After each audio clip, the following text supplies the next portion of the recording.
Excellent. So good morning, everyone, and welcome to this event organized by the Forever Green Alliance. It's great to see so many of you having joined us today in this sunny morning in Brussels, in this beautiful venue here today. But it's also great to see that many of you are also joining us online today in this hybrid format. My name is Ana Gumbau. I am a climate and sustainability journalist, and I'll be the moderator of this event titled The Circularity Challenge: How Recycling Contributes Towards the European Green Deal. This event takes place within the framework of the Global Recycling Week, and it's the perfect opportunity to find out more about the innovative nature of the fiber-based packaging industry. Whilst being an industry with a long history of efficiency, innovation has always been at the heart of the industry's journey to make fiber-based packaging the most recycled packaging material by volume in Europe. So, what can we expect from today? We're going to start with some opening remarks and a welcoming address from the Forever Green Alliance's chair, Hans Wortmann. And then in the first section, we will hear from both policymakers and industry leaders alike about how Europe can develop its position as a leader in the recycling industry using European materials and European technologies. Then we will have a coffee break in which all of you joining here in person will also get the chance to get lost a little bit in this beautiful auto world that we are at today. And then in the second half of the event, we will dive deep into innovation and design, also bringing different perspectives from outside of the packaging industry on how can we bring innovation forward. The event is also meant to initiate a constructive discussion about the concept of recycling. What defines different recycling processes and what are the implications of it in the upcoming legislation? Those of you who are not in Brussels with us can follow us on the Forever Green Alliance's YouTube channel, on the event page of its LinkedIn profile, and on the Forever Green Alliance's Twitter profile. You are going to be an important part of the event as well. We would like to encourage your participation and asking questions to our panelists. So those of you who are on site will be able to take the floor and ask questions, but also all of you joining online will be able to ask questions and participate. Remember that you can also keep the conversation going online using the hashtag FiberForward2030. Now, without further ado, let's get this event started, and I would like to start by introducing Hans Wortmann, the Forever Green Alliance chair. Hans, thanks for being with us.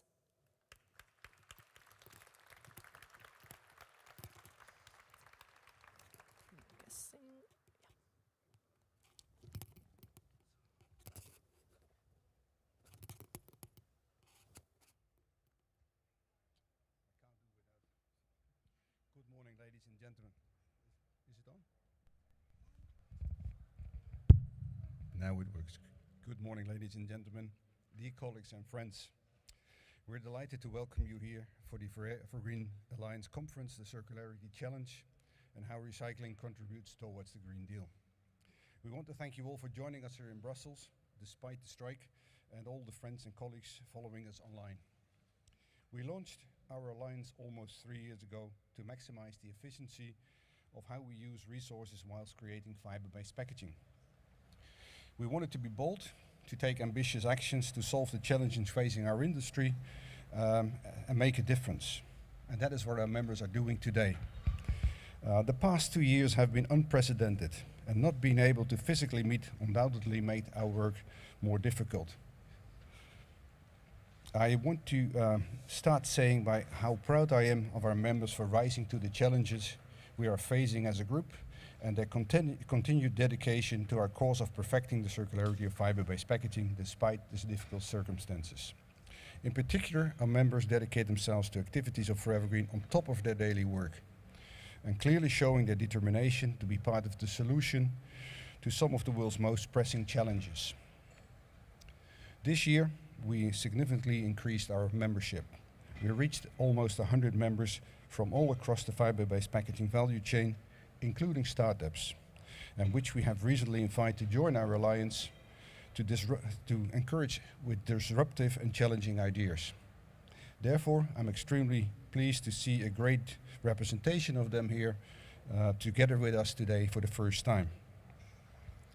Yesterday evening, we've had the opportunity to share some pleasant moments for the first time, actually, since Corona, and recognize the great work of our Alliance and celebrate the commitment of our members for outstanding contributions to our activities. The Forever Green Alliance is built upon the knowledge, expertise and dedication of our membership, which represent its beating heart, from our secretariat to the members of the steering group, our workstream co-leads and our project coordinators and the company's representatives. Whilst being industry with a long history of efficiency, innovation has been a central part of our journey to make the fiber-based packaging the most recycled packaging material by volume in Europe.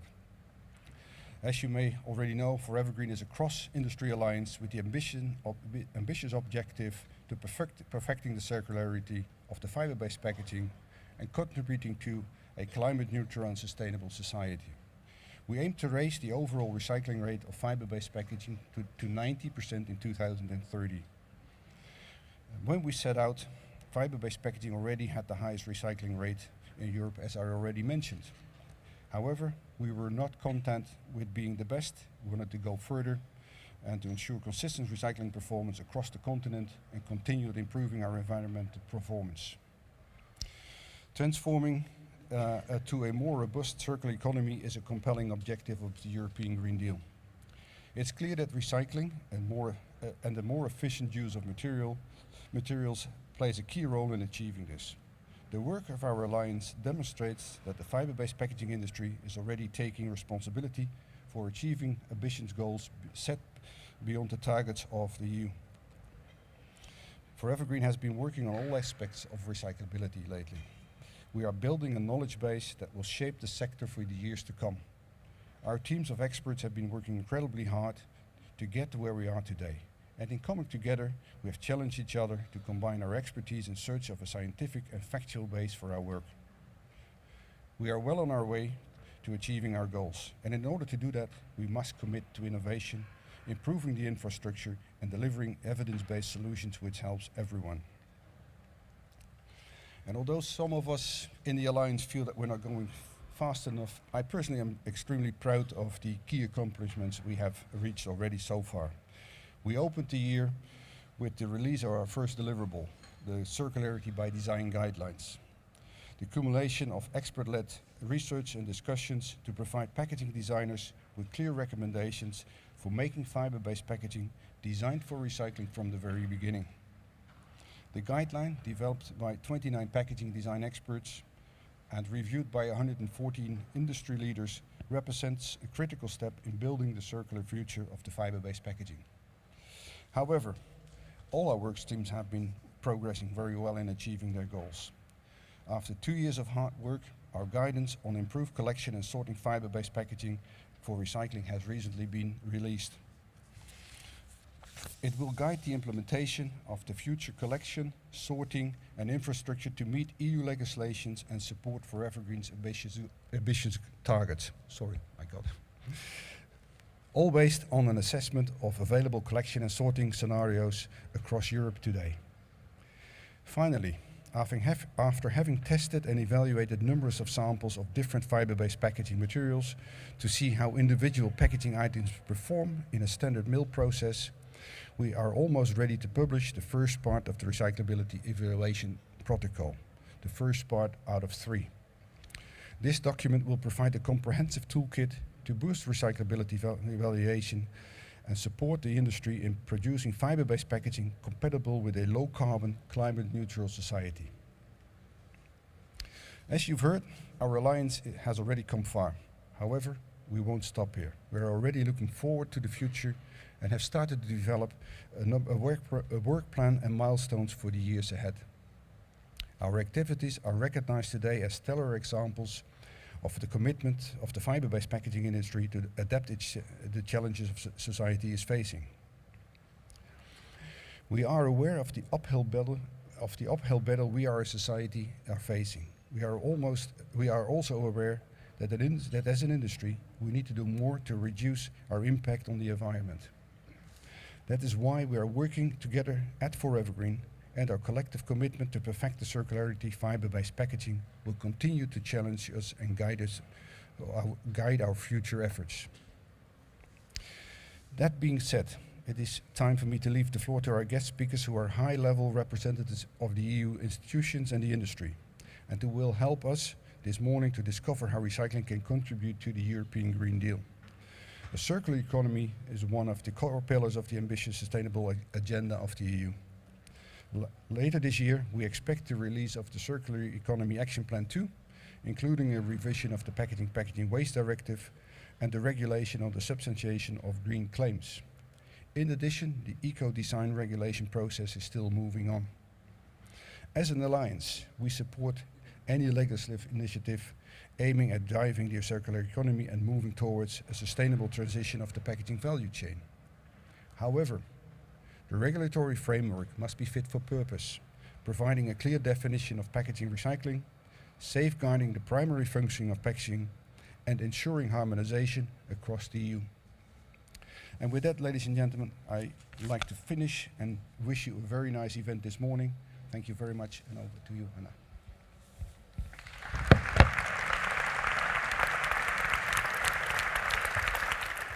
Thank you very much, Mr. Voortman, for your opening words and for welcoming us today in this Forever Green Alliance event. Now, well, let's kick off with our panel discussion today, in which we're going to be discussing indeed how Europe can become a leader in the recycling industry, zooming in to the fiber-based packaging industry. So if I may invite my co-panelists to join me on stage, just keep in mind that the stairs are on that side. We don't want anyone to get hurt today.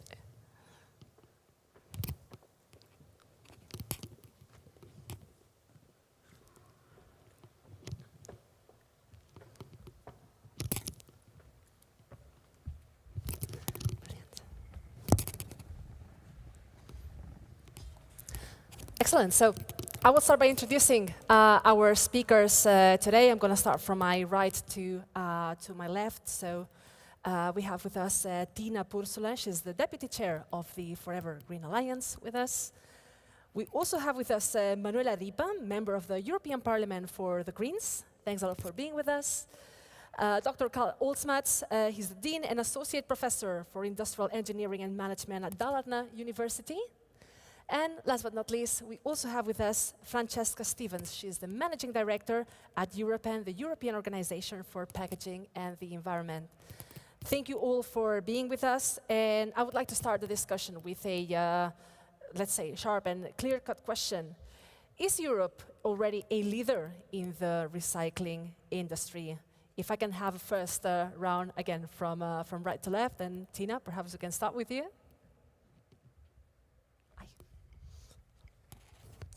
Thank you, Anna. Happy to do so. So Europe is definitely leading in many aspects of recycling, especially when talking about fiber-based packaging recycling. So fiber-based packaging is recycled at scale across Europe, and it's really best practice among the packaging materials, and so there's a good baseline to start from. And fiber-based packaging is also recycled largely back to packaging. So also to other end uses where the fibers add value, but that's one key aspect also to keep in mind.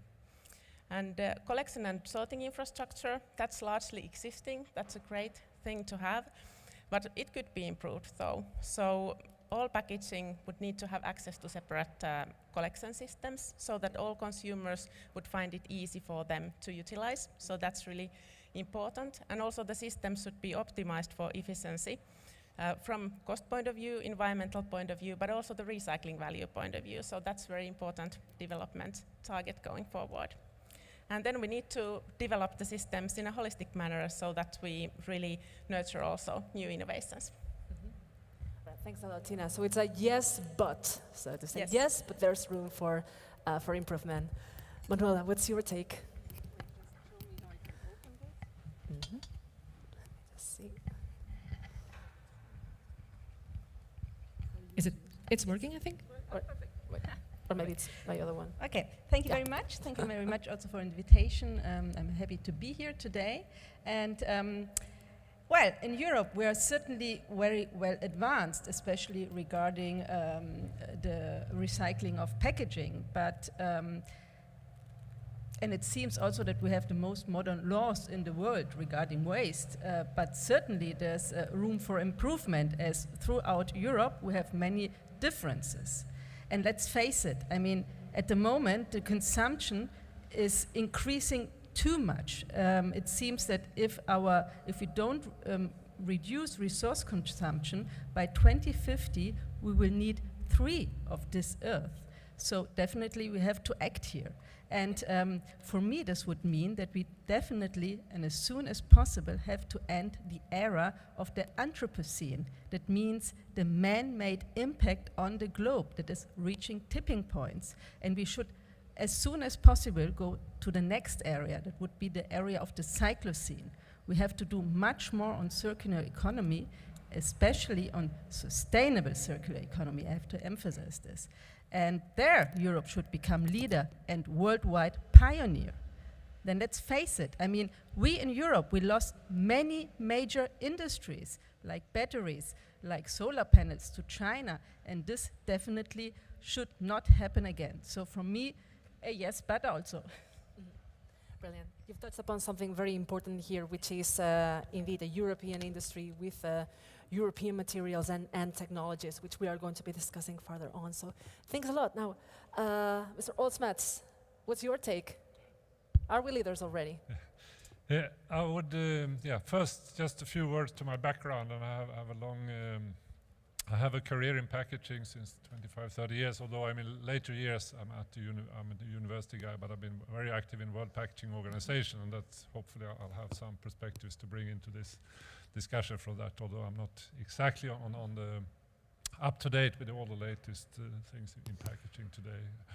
But nevertheless, I would say yes, but I would looking around, we have a good infrastructure. We were very early on in this in the recycling of fiber-based packaging, and also before directives and things, also back in the 90s and 80s when I started, we had recycling of packaging, especially secondary packaging. So it's very well developed, and I would say it's also very well connected, or we have a relatively good collaboration across industries with authorities, etc. In some other parts of the world, there are more informal systems, informal workers, or other special companies dealing only with the collecting on the sorting side of things, and that's a strength in Europe to build further on.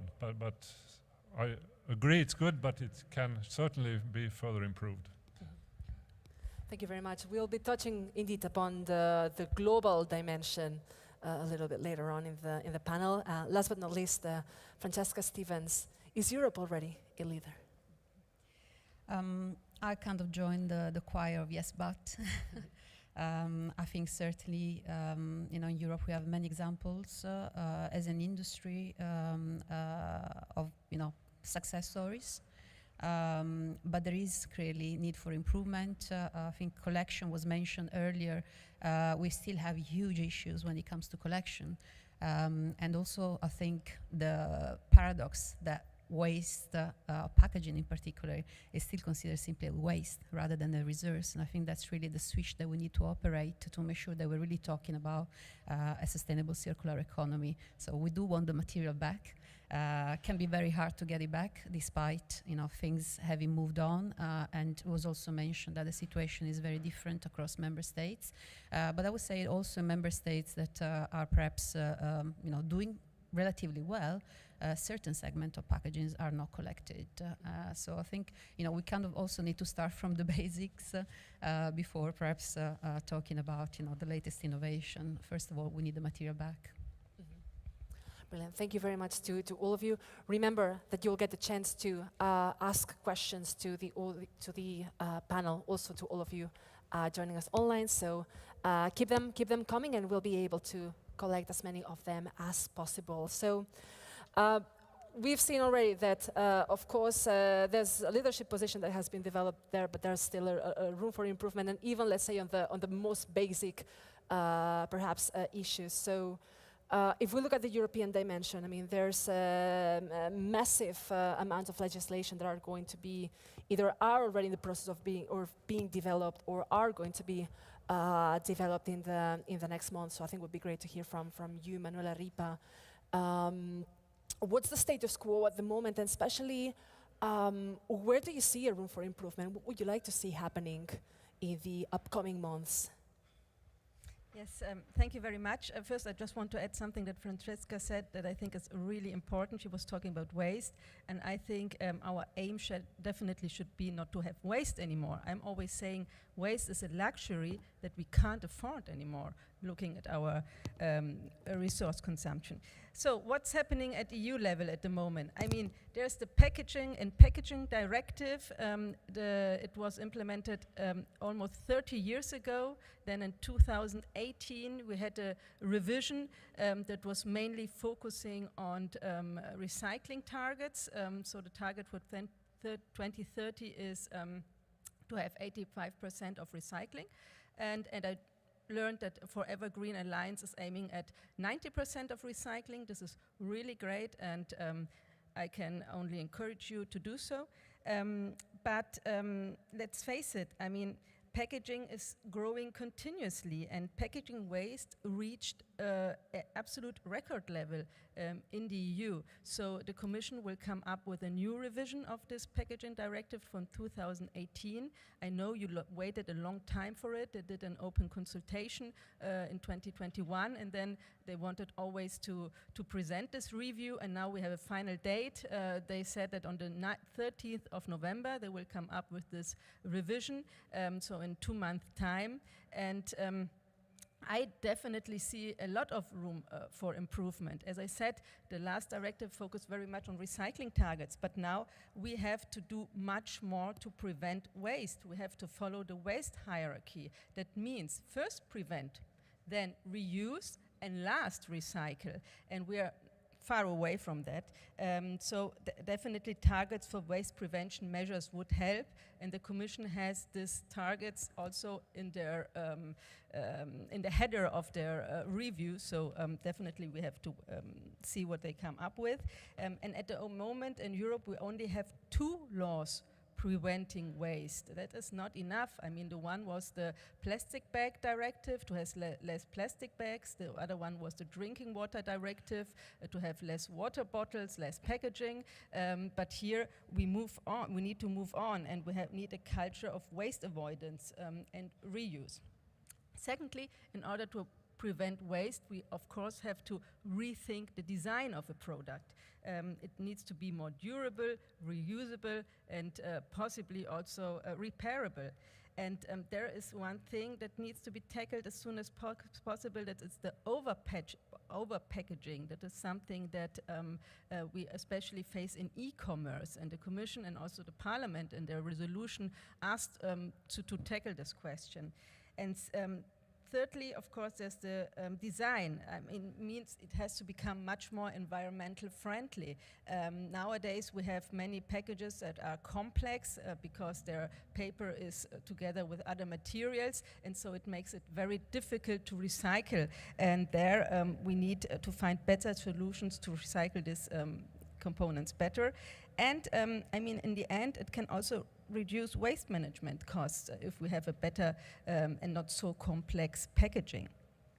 Then we talked about it, the harmonization of the collection and separation system needs to be tackled. The Commission wants to come up with this harmonization.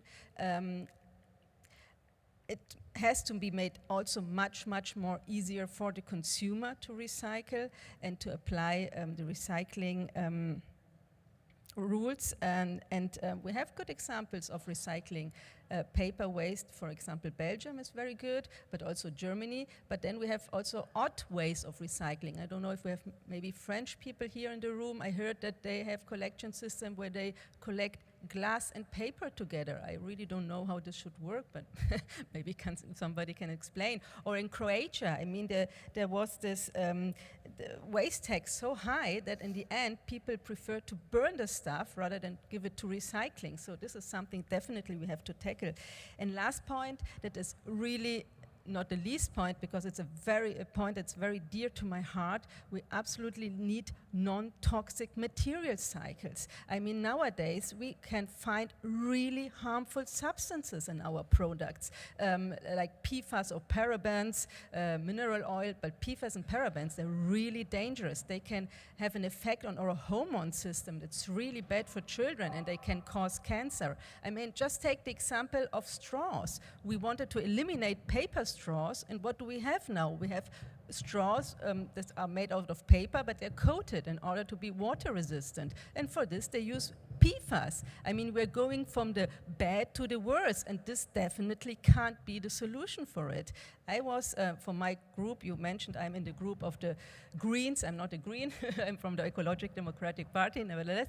I was shadow rapporteur for POPs, for persistent organic pollutants, extremely dangerous for our health and for the environment, and there we wanted to reduce the limits in recycling of waste, because this can end into new products, and then we find them in toys for children and in food packaging. So this has to stop. And another very important point in having non-toxic material cycles is not only for our health and for the environment, but also to get the trust of the consumer in recycled products.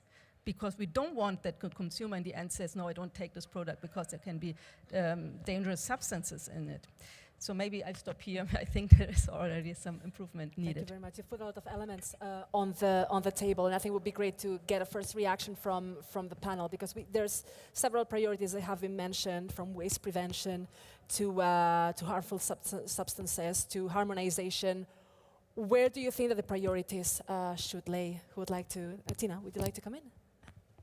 Yes, so very important points you raised, and if we start from waste prevention, which is really the key, and we have also been thinking in the Alliance how the industry can contribute there, and one thing is, when we look at the packaging, is that the variety of end uses which link to the purpose of the packaging are really complex.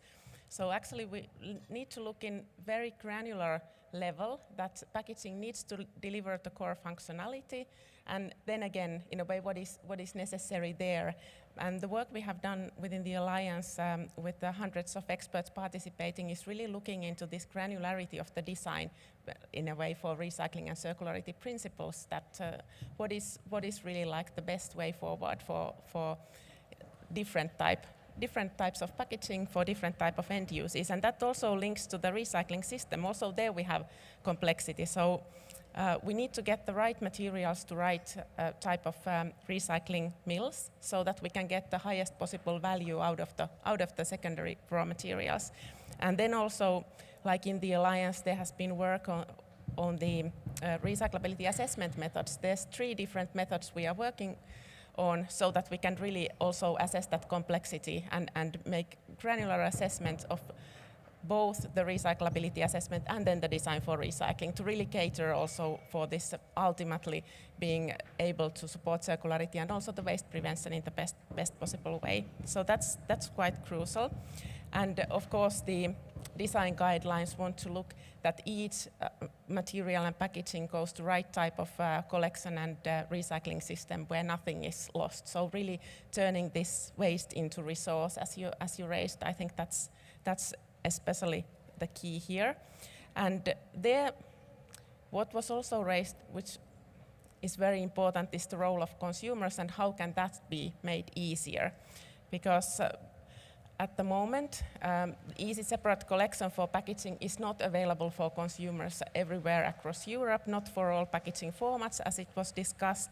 So industry can also only recycle what gets collected, and then if it's very difficult for consumers to know what is the right bin and all of that, so that reduces the efficiency of the system, and that also reduces the value in the system when the stream purity is not that good, if the system is too complex or difficult for the consumers to understand. So in a way, legislation which really drives this collection and sorting systems that are easy and intuitive for the consumers, available for them broadly, but then also something that can offer efficient secondary raw materials for the industry that are pure enough. I think the purity aspect is very important. That was also highlighted. So those are some of the reflections. Thank you very much. Yes, if I may perhaps jump on that. agree. So prevention clearly it's very important, and the Packaging and Packaging Waste Directive revision was mentioned. So prevention will be a big part of the revision, together with improving reuse. And of course recyclability. I do like still to underline recyclability, and I hope we don't lose sight that the job is not finished at all. So, you know, I think really I like to underline that it's really important that we don't forget on recyclability. We still have a lot to do. But then going back to prevention, indeed, I think it's really important to prevent waste, but not just packaging waste, all waste. And one of the issues that we see very often is to dismiss the functions of packaging, why packaging is there in the first place, and the prevention role that it plays in preventing waste, food waste, of course, but also product waste. We have seen, as we speak, bans introduced on packaging being used, for example, for fruit and vegetable in supermarkets. Not to say that they shouldn't be removed when it's unnecessary. These bans have been introduced without any impact assessment, for example, on food waste consequences or contamination, cross-contamination of food. So we would just like to underline that, you know, it's complex, and while we need to make an effort towards waste prevention, not dismiss automatically that, you know, we can just do away with packaging very simplistically. So I'd just like to perhaps point at that. And talking about also health, but also environmental impact, we need to get the broad picture. So we need to assess unintended trade-off. So waste is one of those. But when we think about reuse, I think also we need to be very realistic and have a real discussion with effective LCA about reuse, because it's not necessarily always the best option, neither from an environmental point of view, nor from an health and safety point of view. So clearly it can be and should be scaled up. So don't get me wrong, I think there is a lot more space for reuse than there is today. But let's not forget this aspect, and also let's not forget the infrastructure investment that is needed to scale up reuse. We need to move away from niche models to large-scale models, and that requires big investment, which are not just about the packaging design, which is, of course, is the responsibility of the manufacturers to design packaging which can be reusable, but then we need the infrastructure as well, at the distribution level as well. So take-back models, as you said, also informing consumer, and make sure the system also support the consumer in that process. Thank you very much, Francesca. Carl, would you want to add something? Yeah. I can add just some reflections to that, and I think that it has been raised to some extent the need for a holistic view on this in this context, and also we're not looking at packaging does not have a meaning on its own in isolation. It's there to protect, to enable distribution, production of products and our consumption, and we need to acknowledge the functions of packaging in that context, and there's always a trade-off here, and we're totally agreed the need to reduce waste, but as Francesca mentioned, we have to see the waste in a total where packaging can also prevent waste. So we have to put that in our. We need to optimize the overall system rather than optimizing components by themselves. So we have to work very closely together with the product manufacturers, in distribution, etc., to enable this.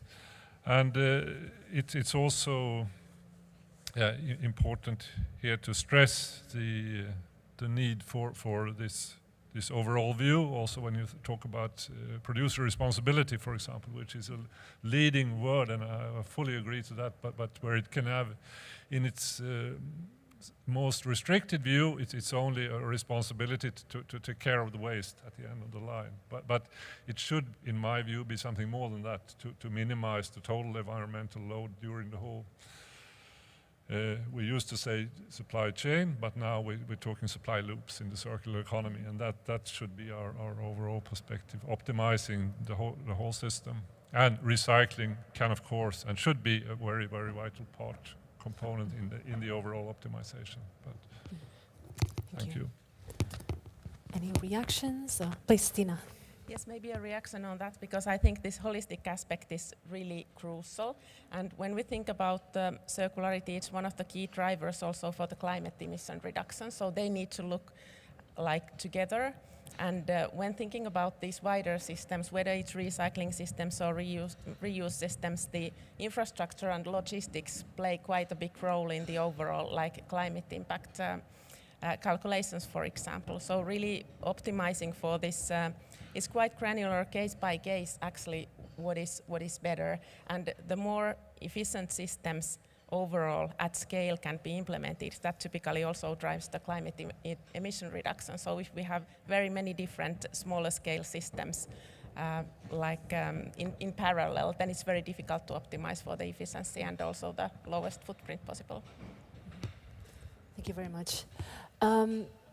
Now, if we are zooming into one of the aspects mentioned, which is the harmonization, or at least the fragmentation among different between different member states and different policies. From an industry point of view, what do you see as the biggest risks of not harmonizing the different collection systems and essentially, the systems put in place? I'll say the risk is much beyond just collection systems. It's just let me take a step back. So the Packaging and Packaging Waste Directive, as Manuela mentioned, was introduced nearly 30 years ago, 1994, and there was a reason for creating a EU framework to legislate packaging and sustainability. European actually was created just a year before, again, not coincidentally, because we actually requested a framework to deal and let's say, put an end to all the disruptions that at the time we were experiencing because of national legislation that was rightly emerging to address packaging sustainability, but in very divergent way at member states level. So really the Packaging and Packaging Waste Directive in that sense plays a crucial role. However, over the last few years in particular, we are seeing that despite having this framework, member states are really taking massive liberties and introducing many measures, divergent measures, very good in terms of very bad example, but I think a very telling one is the one about sorting instructions. So packaging label to indeed help customers to better sort their waste. And why they're animated by good intention, each member state is doing it its own way, mandating those requirements and therefore introducing not only market barriers, but also confusions at the level of the consumers. But the point of the barriers, I like to underline, and perhaps to really a direct answer to your question, like what could be the consequence? The consequence will be not achieving the circular economy. I don't think we're actually realizing the importance of having a functioning single market to achieve and deliver the circular economy. The economies of scale, the innovation. Again, the example of the label means that we had our members that, I would say, for no real environmental reason, just to satisfy those national requirements, have to create new production line just to serve that national market, have perhaps to destroy perfectly fine stocks if they can't relabel them on time to be put on the market. And by the way, these deadlines were extremely short. The European Commission hopefully will address that by proposing an harmonized labeling system for sorting instruction. But as I said, that's just an example. National bans are another example. Random reuse targets are another example, and reuse can be a massive barrier to single market. So I'm sorry taking a little bit of time on that, but that's really crucial if we really want to succeed in delivering the circular economy. We can't do it without competitiveness, but also without resources that are allocated to innovation rather than creating labels, for example, and as much as important as they are, but it's not just for the sake of it. So there has to be an environmental purpose behind those choices. Thanks a lot, Francesca. Who would like to react to it? Well, a lot has already been said.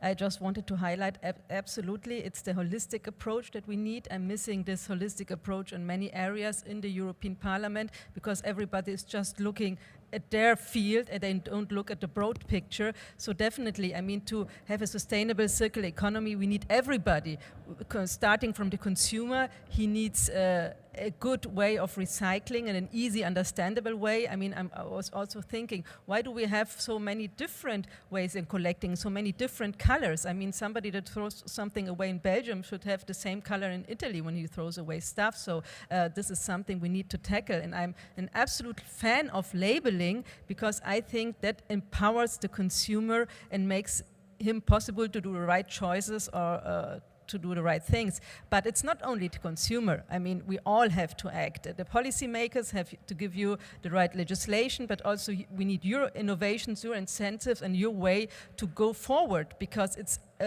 we have to do it all together. And the last point I wanted to make, let me think. Yeah, let's try to achieve it as fast as possible. We lost too much time. Thank you very much, Manuela. Any further reactions to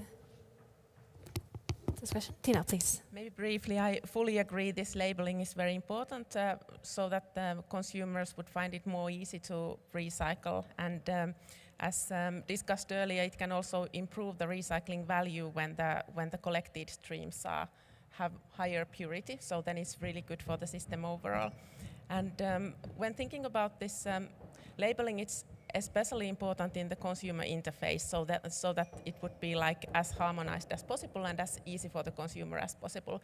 But then when we look further in the value chain, we also need to be able to optimize the system to the local and regional needs, and then there's really important aspect is to learn from the well-functioning systems and blueprints, but in order to cater for innovation in the further sorting and recycling, it would be important that it's not too harmonized throughout the value chain, because after the consumer interface, the systems can be quite different and still deliver very good results.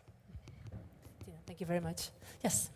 Yeah, if I could just add to that, also you mentioned optimization. I think it's important to go to try to, with a harmonized system, you could aim at optimizing the whole system rather than a lot of sub-optimization going on with often you have a tendency to have some, you try to protect some kind of protection efforts in your local market to build barriers, which is not what we want. We want to have an overall system that's, and also with the loop we're talking about today, we're dependent on each other in the loop. In the old chain, you could pass on your problems to the next one in line, and you disregard them, but now they will come back to you. So we need to collaborate very broadly, and now we have big multinational corporations, for example. We need to have try to harmonize and at the same time use the special conditions for different regions. So one area may be better suited for there may be reasons to have somewhat different recycling levels in different areas, and then where you do the processing, etc. But that's I can stop there. Dr. Olsmets, if I could stay with you for a second, because one of the topics that we wanted to address in the panel is to understand, so how Europe can develop its leadership with European materials, with European technologies. Could you talk to us through a little bit about the global dimension and what is needed to make that happen? Yeah, I can mention a few words. Like I said initially, I think we're pretty strong in Europe looking at the global scene, although the picture is very different, and you found very developed countries, both in terms of recycling systems, also where you have the coalitions. I would say it's quite unique to have it on or we're not yet fully harmonized, but you have some ambitions to go in that direction, I hope, for Europe. But you have parts in Australia, in the US, where recycling is done at relatively high level. But to my understanding, it is more, it's not, in most cases, there are exceptions, but it's based on someone seeing like a business opportunity. You could have, for those low-hanging fruits, you'll find entrepreneurs, they go in and they collect, they process this valuable fraction of the waste and recover it. But the difficult one, which is often where we're trying to aiming at very high levels, we have to deal with consumer waste, and then from fast food, etc. Can be hard to collect, or it's expensive, it's bulky, and it has a low it's often contaminated and has a relatively low value compared to the effort. If we only calculated in financial terms, looking at logistically. But we have to include that, I would say, in the responsibility. Coming back to that, we have in different parts of the world, I would say, the idea of producer responsibility is entering more and more countries of the world. You see it's growing. Sometimes it's starting at the basic level where you just say the producer, you have to take care of your waste at the end of the line, and then they will have to start to build infrastructure for that and not only leave it with the municipality where it's obviously not working very well in many developing countries. They're lacking that infrastructure, and that's where we also see a lot of littering and waste in the wrong place. But also the next stage, and where I think we're going and already there in the EU, we're looking broader, and we see doesn't only want someone just to take care not of it as waste, but also to reduce the environmental load throughout this cycle or the loop. And that's where we should go, having the overall view. And I think we have or have a possibility to be at the forefront. We have these forums like this where we could work together, and I think we definitely need to work a lot together to achieve this, and we have potential advantage here. Thank you very much. Francesca, Tina, Manuela, a European industry, what do we need for that? Yeah, you wanted to react?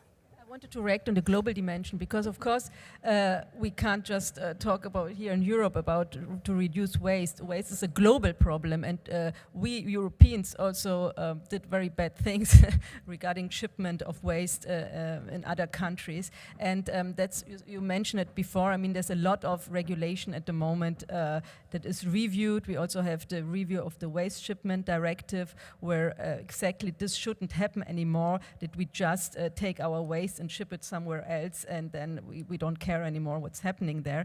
So this is something that we're also looking at the European level, and I mean also on trade, free trade agreements. There we also have to include the objectives of the European Green Deal, especially of the sustainable circular economy, and we have, as we already mentioned it before, there's again the holistic picture that we have to see and not to think just in our small niche about it, but on a global level. Thank you very much. Francesca, Tina, anything you'd like to add? Perhaps just staying on the issue of also the shipments, and indeed important, I think, modification that will be brought by the waste shipment regulation to try and keep those valuable materials in Europe. The part that goes with that is that then we need the adequate infrastructure to make sure that the recycling actually happens. And then paradoxically, when it comes to waste shipment across EU borders, or within EU borders, across member states, we still see a lot of issues. And that, I think, the clusters modeling also should be encouraged, because we can't expect each and every member state to have all of the recycling infrastructure for all of the packaging material. So we need to use and leverage regional clusters, investments that can attract waste from the neighboring country. We're not talking about shipping waste from Sicily to Sweden, but really exploit regional clusters as well to make sure that the waste doesn't go into incineration or even worse, landfilling, but actually comes back into the system. And that, unfortunately, the waste shipment regulation, I think, failed to go far enough, because it would be important to really put an obligation. I think it's done something in the sense that it makes it easier for the authorization process, but it doesn't really put an obligation for the member states lacking those infrastructure to ship the waste across border. If you don't have the infrastructure, you have to do something with it, but you don't put it down into incineration.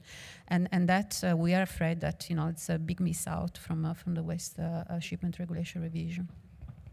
Thank you very much. Any last reactions?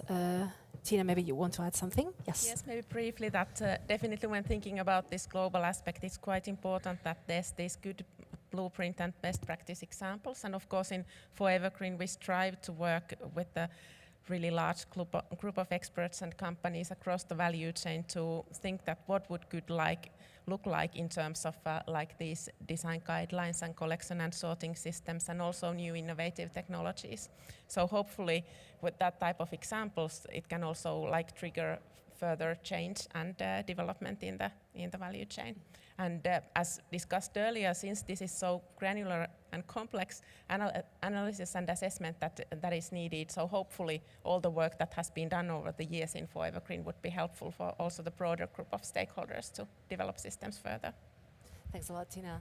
Now we are nearing, we're 15 to 20 minutes to the end of this first panel. So I would like to start taking questions from the audience. I believe we have a question from our online audience, but those of you also who are online, I'm just gonna, those of you who are on site, sorry, I'm gonna take a quick look around to see if anybody would want to raise any issue and take the floor to ask their questions. So. From the online side, I believe our colleague Tom over here received some first questions for our panelists. Yes. Am I audible like this? No, no, it's not. Am I audible? Yes. Yes, good. So the question is following up on a point made by Mr. Karl Olsmats about how producer responsibility schemes should include more efforts than just taking care of waste. And the question asked is, what alternatives are available in moving from producer responsibility schemes to the next level? Could the alternative, for example, be producer life cycle ownership, where producers retain ownership over products or packaging?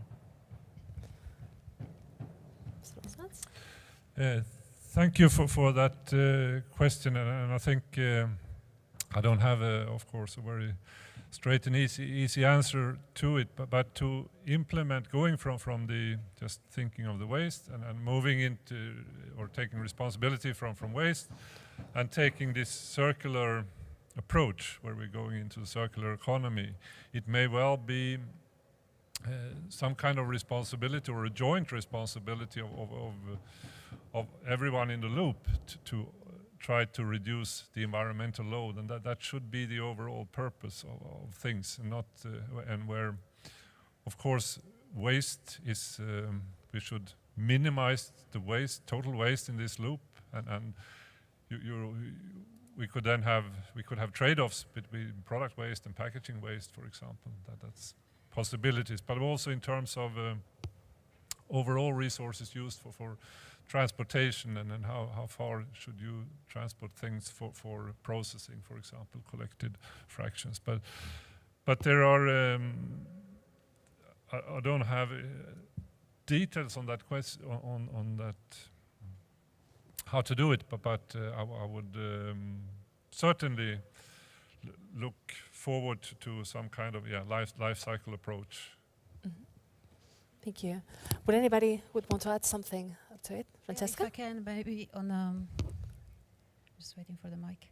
On the EPR, I think also something important to address as we improve, let's say, EPR. I mean, the Waste Framework Directive, the last revision, has done a little bit by introducing some general minimum requirements. Also, the Packaging Waste Directive has made EPR mandatory by end of 2024. So there are some steps there.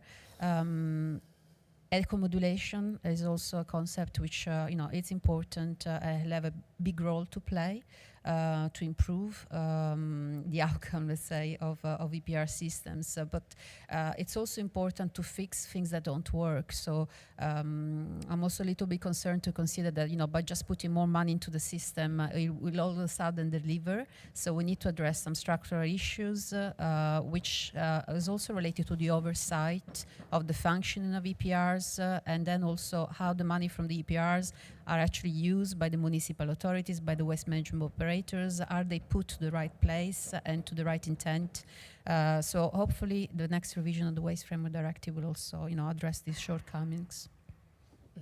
Thanks, Alfred. Yes, Manuela, please. Very quick reaction. I think producer responsibility, very, very important. Polluters pay principle is key and is fundamental.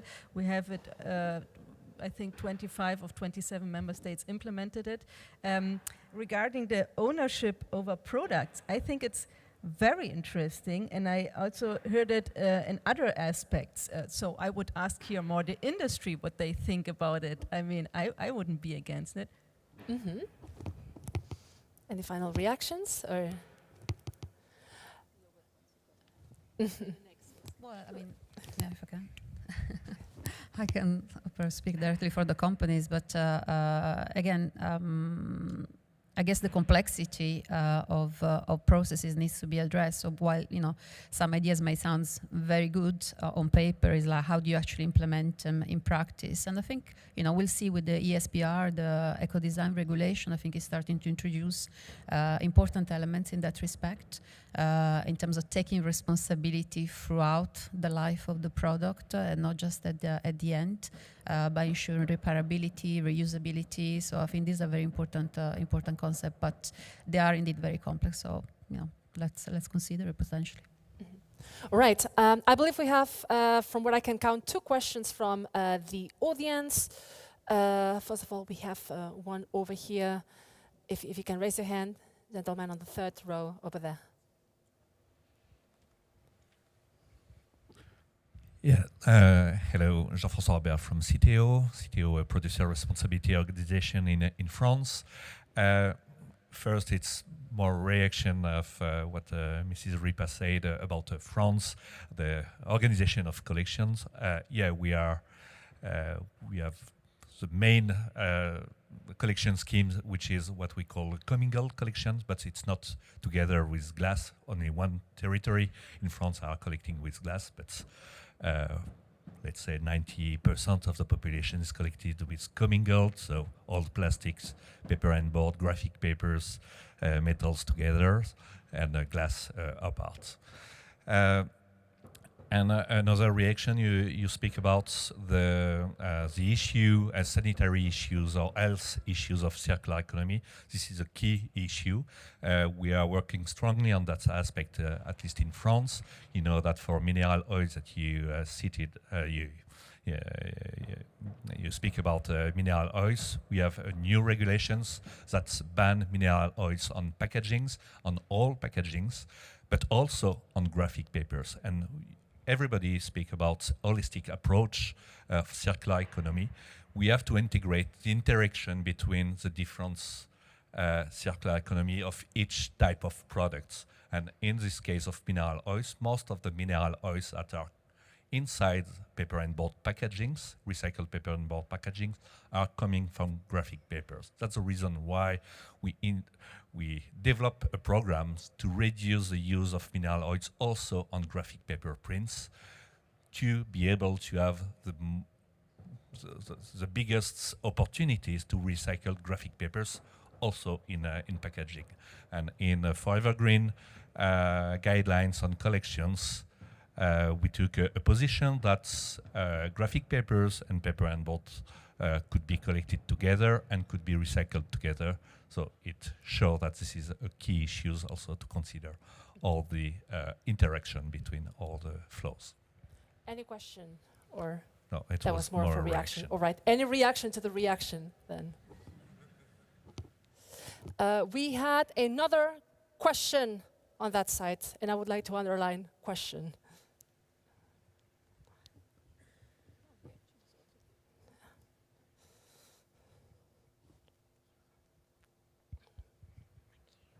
Thank you. Yeah, this is a question about extended producer responsibility, and actually it's a question to follow on from the first question that was asked about it and the future of EPR. I wondered, sorry, my name is Lucy Long and I'm from Eunomia. I wondered if there was a world, I'm asking the panel speakers if they could envisage a next step for EPR that would perhaps be to bring it to the European level, to have EPR not organised at a member state level but at a European level, harnessing the single market that the EU provides, which is amazing, to scale up EPR to make sure that eco-modulation is the same everywhere, to make sure that infrastructure in one country benefits another, to make sure that we're doing something together and we're doing it with the same aim, something that we know is already extremely effective at a member state level. So I was just wondering if we could consider that today, potentially. What do you think about that? It could be nice. But if we remain in the realistic world, it's hard to harmonize the colors of the beans, I'm told. So, but that's, jokes apart. And you were mentioning the importance. I totally agree on the fact that, it would be nice not to have different systems across member states. We all travel, and then, we have to kind of figure out how to do it when we do so. But that there is a massive resistance, it's true. Things are different at national level. At the same time, I'm very concerned that continues to be a refrain that prevents change.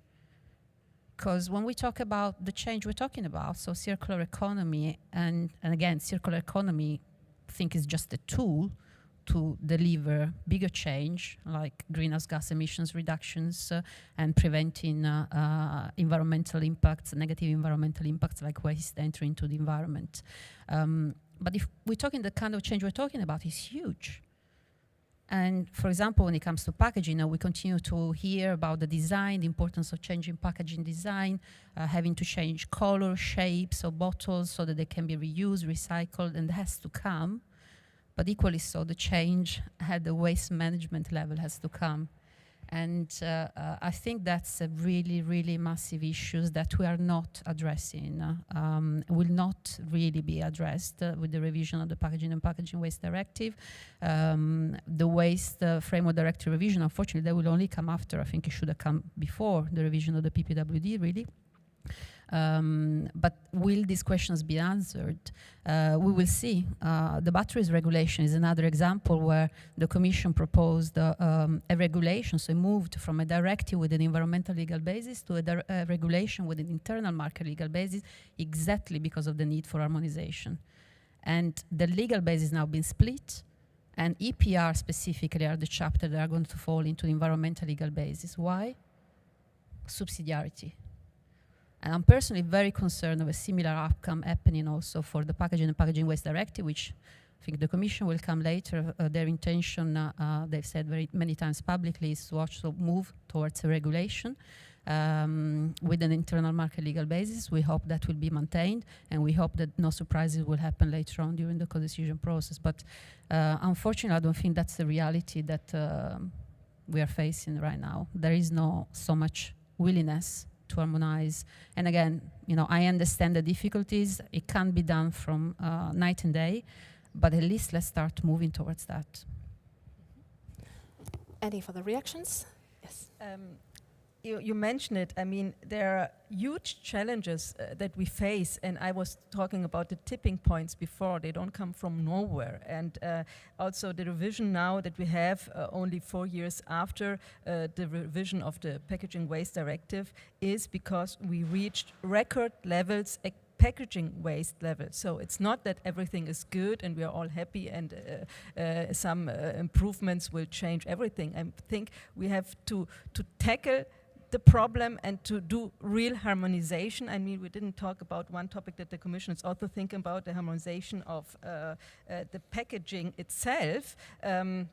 I think will be also some concerns to industry, but we need to come up with new ways and ways forward. And EPR harmonization at European level, we should see what is in the revision and what we can add also from the side of the European Parliament.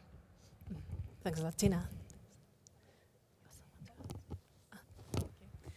Yeah, I think this is really important topic, and also in the Forever Green when we have been working on this collection and sorting guidance. So that's in a way the industry view on the matter, and there was a lot of work put into it with a really wide amount of experts involved with this guidance document just recently released, where there's like what blueprints were considered like most effective and helpful overall for the packaging circularity. So just as a contribution to that very, very important discussion. Thank you. Thanks, Tina.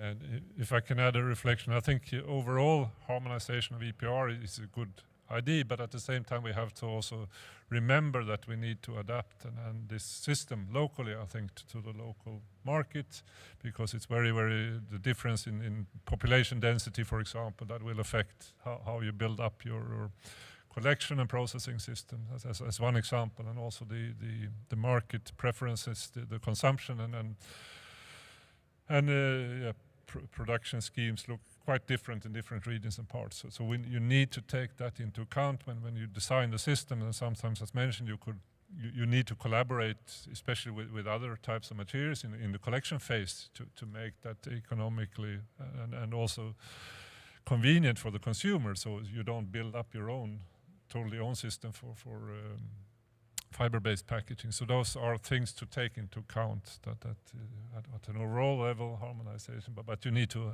make adaptation. There should be room for adaptation on a local or a national scale. Brilliant. Thank you very much. I believe we can take one last question from our online audience. Tom is ready with the questions, so if you can have the microphone. Brilliant.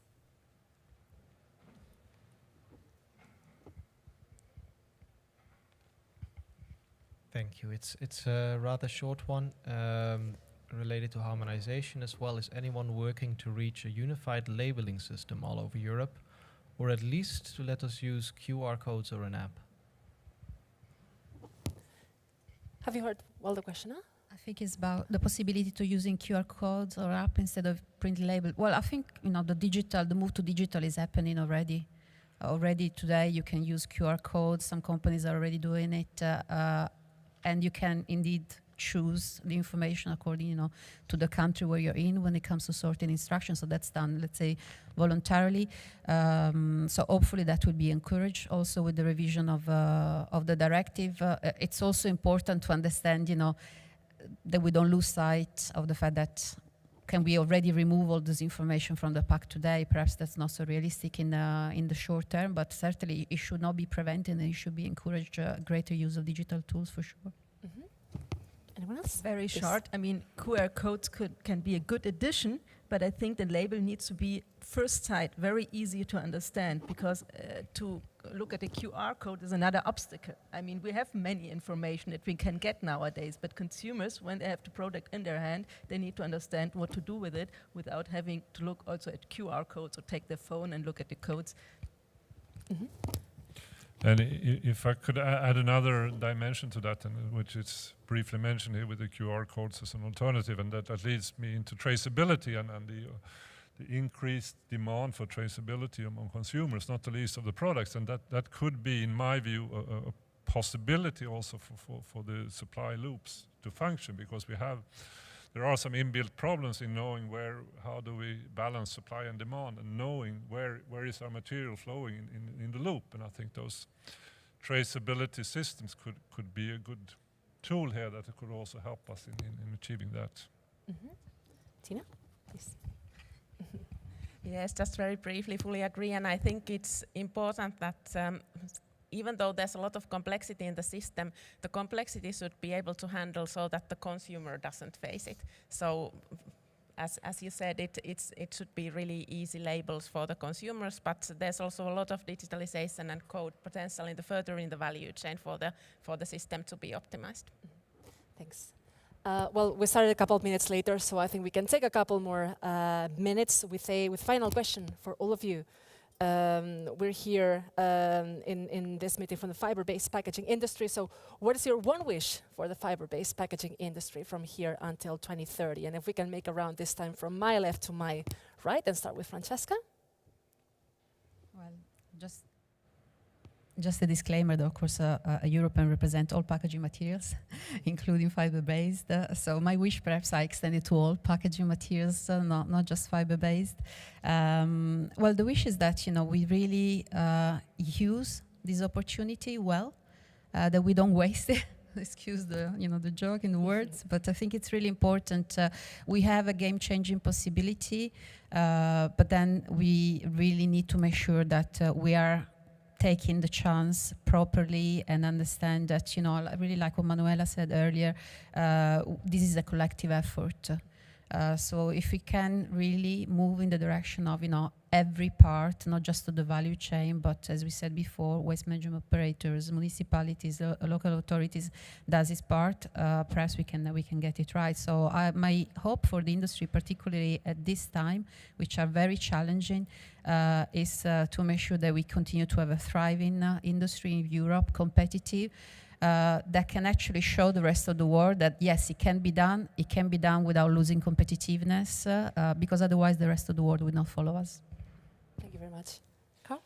I would like to wish that this industry is really building on all the experience that already exists. I think you have a lot of advantages compared to many other industries and materials, and I'm just taking one example, let's say construction industry, and then when they're moving into the circular economy and they have to think now, they're constructing a house, how should we prepare for that, for the recycling of that material in let's say 50 years ahead? We have very, very few ideas on what would be the demands for secondary raw material, or how to utilize that waste when it happens in 50 years. But in this, we have relatively short circles, so your material will come back within a month or a couple of months. You make the loop, and that now I wouldn't say we know exactly what the world will look like in 3 months. We will learn that lesson. We shouldn't predict, but at least it's easier. So and you have also the, which I would say is an advantage, that the fiber is kind of degrading for every loop. It loses some of its properties, so you will have to add always some portion of virgin fiber into this system. And that makes it also manageable from a logistics viewpoint, that you can kind of regulate with the virgin fiber, so to match supply and demand, which is, as you know, taking an example from the energy area, if you only rely on sun and wind, you may have some problems, but when you don't have those weather conditions, and but this is like the water power plant that could regulate, and now you could have the forests, the traditional forests that could be as a regulator, where you could let inventory increase or reduce a little bit to scale up and to match the urban forests raw material supply. But I think you have all the opportunities, and the collaboration with all parties in the loop is the way to get there. Thank you very much. Manuela? Well, my immediate one wish to have toxic-free packaging and toxic-free packaging recycling. So I'm glad to hear that France is moving there also. And wish in the near future would be not to have waste anymore, and to have much more. We need to do much more in research, also to find alternatives. You just mentioned the wood fiber, to find alternatives there, to find alternatives for toxic products, to have non-toxic products, and to have a closed loop recycling for all products. Mm-hmm. Thank you very much. Last but not least, Tina. Thank you. So I think what's really key for the industry is broad participation and also continued dedication in the work that has been done in the Forever Green Alliance, really to work on the guidelines, recommendations, tackling the complexity, trying to find scalable, good solutions and blueprints. So that's really crucial. And then another important aspect, continued focus on innovation and driving circularity solutions at scale. And when it comes to innovation, often things can start small, and systems and wider value chains need to adapt to piloting those new systems. And that's also learning from them so that they can be developed to be even better. So this is thinking that would be very important to keep in mind as well. So all of this would drive circularity and thereby also climate change mitigation, and which is urgently needed for the future of the planet. So I think we need to be quite pragmatic and yet keep eye on the holistic picture. So that's what we need to do. Thank you. Brilliant. Thank you very much, Tina, and thank you very much to all of you. I believe our time is up, so we're going to have to call off what's been a very insightful conversation, I believe, among all of us. So thanks a lot to all of you for sharing views, for sharing insight. It's been also a little bit challenging at some point in the discussion with all the background noise, so thank you very much for, so first of all, for sticking around and maintaining the attention here in the room, even if it's been challenging at times. So thanks a lot once again to all of you, and thanks a lot to the audience for the questions, the insight, and the participation as well.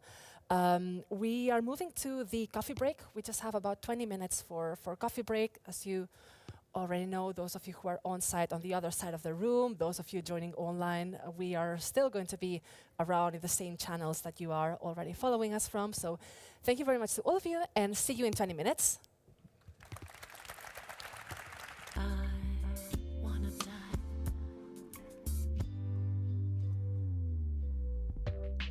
It's not unusual to go out at any time, but when I see you out and about, it's such a crime. If you should ever wanna be loved by anyone, it's not unusual, it happens every day. No matter what you say, you'll find it happens all the time. Love will never do I did it. what you want to do.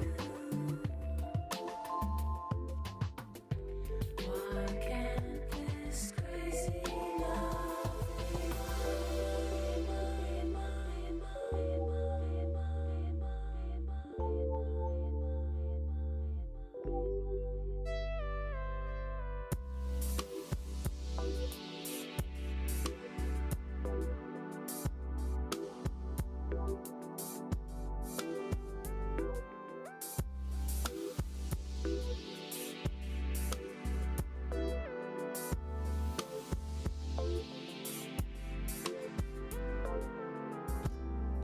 It's not unusual to be mad with anyone.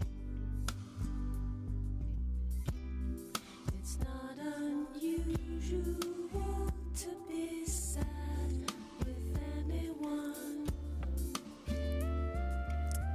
If I may ask everyone to start taking a seat, so we're going to start with the next round of presentations. So please make sure to come back.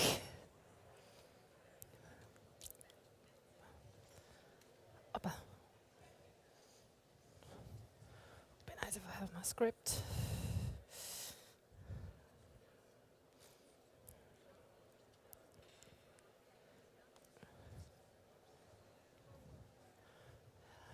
Just.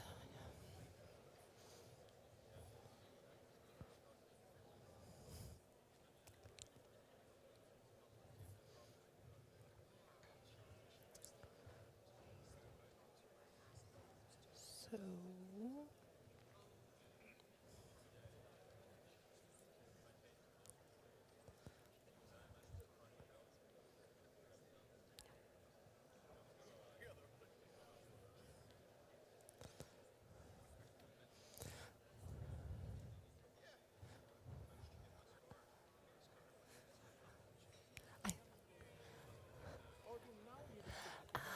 You're going to be third. So, yeah, by the way, so Anna, nice to meet you. It's going to be first Michelle, then Sylvia, and then yourself. Yeah.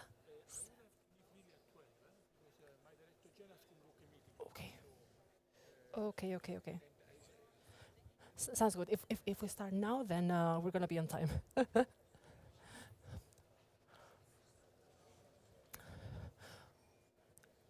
All right, so is it? Yeah, brilliant.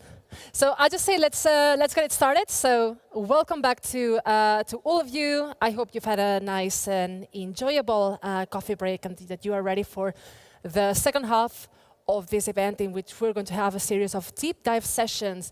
We're going to be looking into innovation. We're going to be looking into design, and also in the policy sector. So bringing in different perspectives from outside of the Alliance on the different issues that we've been touching upon earlier, especially related to innovation in the industry.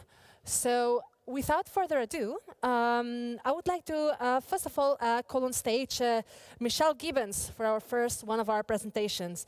Michelle is the Director General at AIM, the European Brands Association, and she will be introducing the project of Digital Watermarks Initiative and the Holy Grail 2.0 project. So there you are, Michelle. Yeah, you can. Hi, good morning, everyone. So, it's great to be here. Thank you very much for the invitation. I'm going to speak this morning about an initiative that we are running, the Digital Watermarks Initiative that AIM is facilitating. AIM is the European Brands Association. We represent the branded consumer goods industry, over 2,500 manufacturers across Europe. This is an initiative that we are running, and I'm going to speak about that. And it's particularly in the plastics area, but there's a lot of learnings and alignment, I think, across the materials.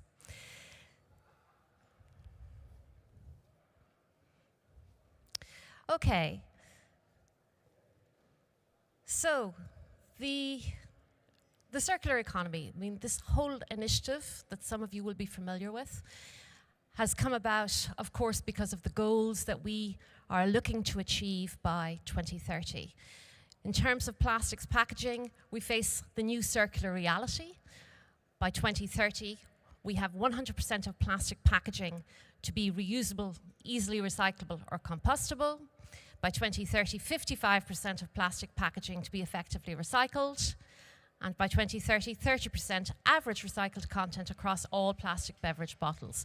So we have very clear goals ahead of us, which we are looking to achieve, and hence this initiative looking into how we are going to achieve them, particularly on intelligent sorting and recycling. We need to look at how we can maximize our resources. Part of this is to better sort our post-consumer waste. There's a lot of discussions this morning around consumer and consumer behavior, and I'm going to come back to that. There's also the need to have, as Hans said, evidence-based solutions, and this is what this initiative is about. So part of the solution, or the potential solutions, lie in digitization.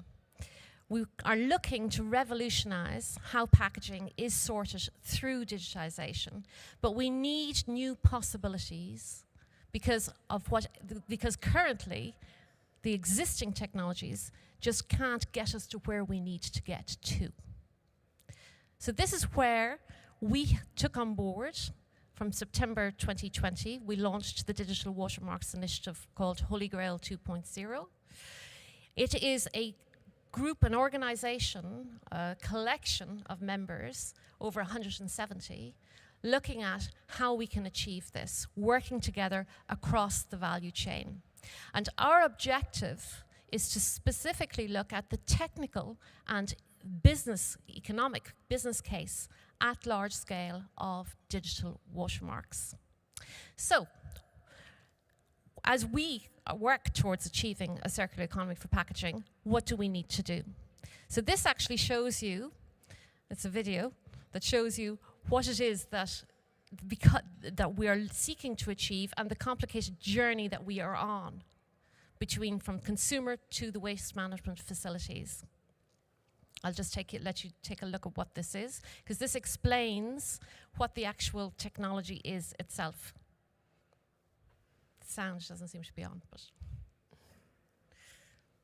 we're looking at smart packaging and what that actually will be able to do for us.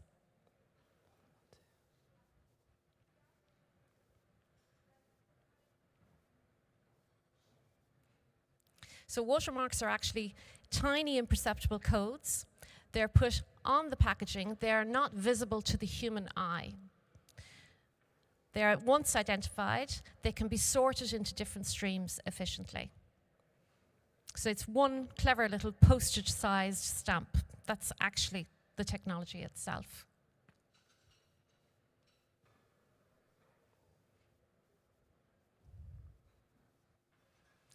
And it contains the information to be properly sorted and recycled.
So part of the reason I wanted to show you the video was that it shows you that this is about every single link in the chain working together in order to make this happen.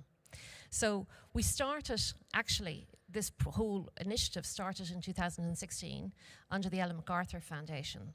And that was where the Holy Grail 1.0, as it was called then, looked at different technologies to assess what would be, let's say, best, or at that time, best in class in order to pursue the next stage. It investigated different innovations to improve post-consumer recycling, as we said, and digital watermarks were found to be the most promising at that time. Now, there's a lot of technologies out there. We're also looking at, there's a lot of projects in the industry. We're looking at object recognition, AI. Today, I'm going to talk to you about digital watermarks. So, we set off in 2020, as I said. It's very important to understand the objective. It is to look at prove the viability of digital watermarking technologies for accurate sourcing and the business case at scale. And I say the business case as well because, it is important that given the systemic change that we are looking at, we need to understand how it impacts every link in that chain.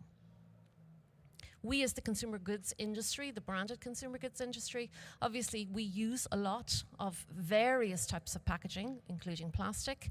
And this is why, on the innovation side, we are so engaged in this whole process and are in so many different projects, many of them similar members within the Forever Green as well, because of the amount of packaging that we use. There's now over 170 organizations involved from across the value chain, as you can see here, and some of you are in the room as well. Again, to demonstrate this, I'm just going to show you which companies are on the leadership team. It's not just the brand owners, retailers, the MRFs, converters, we have the extended producer responsibility organizations, Sateo is here, another very important partner for us, the recyclers. It's across the board. And that is critical, and it is one of our key learnings, because you have to understand the implications of changing. We have to understand, as the branded goods industry, the implications for everyone in terms of changing our packaging right across the loop in order for it to actually achieve, let's say, that circularity that we are looking for. We've developed the work through 9 different working groups, and there's a similarity here in terms of what's happening with Forever Green. We're looking at the, obviously, intelligent sorting. We're looking at the business development. We're comparing technologies, the watermark with other technologies. Data has become a significant issue in terms of how that's managed. You will face that, everyone will face that within these kinds of circular loop systems. How you manage it, who owns it, how you actually address that, that's a critical part of this whole approach on the circular loop. Consumer engagement, we talked about consumer behavior earlier today. I was at a consumer behavior conference yesterday. This, of course, is critical. What are the triggers of influence in terms of how you actually influence, nudge consumers towards being part of this solution? Because if we don't have consumers on board for this, or they aren't part of how we think about this, we lose a whole chunk of this. I think Francesca mentioned earlier the importance of collection and sorting. The importance of collection relies as well in terms of the importance of actually each consumer as individuals, everyone in the room and beyond, actually participating in this. So where are we since 2020? So we started off with phase 1 was to develop prototypes, and it's a functional prototype as an add-on module to detect and separate the digital watermarked packaging from the it's gone ahead here, from the digital watermark packaging, so we could actually detect it. That was phase 2. That was phase 1 in order to develop the prototypes. Phase 2 was the semi-industrial testing. We did this with our partner, the City of Copenhagen. That was the back end of last year, where we were testing in a semi-industrial setting the watermarked packaging and how it could be sorted. Very good results from that, both with our partners Palenque and Tomra. They are the two partners who actually developed the prototypes, with Digimark, which was the watermark provider, which was selected through the tender process to actually put the watermark on the packaging. And as you can see, we're looking at 99% detection rates, 95, 96% ejection rates, and 95% purity rates. And I think Tina was talking earlier in terms of, you know, the importance of purity. And in order to get to that, you need to make sure that it's ejected in the proper way, and then first of all is to detect. So this is part of what was phase 2 in terms of the results there. These are some of the details on that. As you can see, there are consistently high results across all tested categories. You can see the different categories that have been tested here, the detection, ejection rates, and the purity rates by weight. Again, very good. This is the first one was Palenque and Digimark, and the second one was Tomra and Digimark, and this was done earlier this year. So now we're on to phase 3. So what we're looking to do for phase 3, we have tested in, as I said, in semi-industrial testing conditions in the ARC Centre in Copenhagen. Now we're looking to full-scale validation at industrial scale. So there are functional prototypes. We're now in phase 3 and this year, back end of this year going into next year.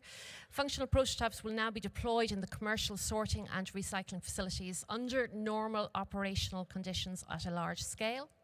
We have locations in France and Germany, including 1 MRF, PERF and 2 recycling plants.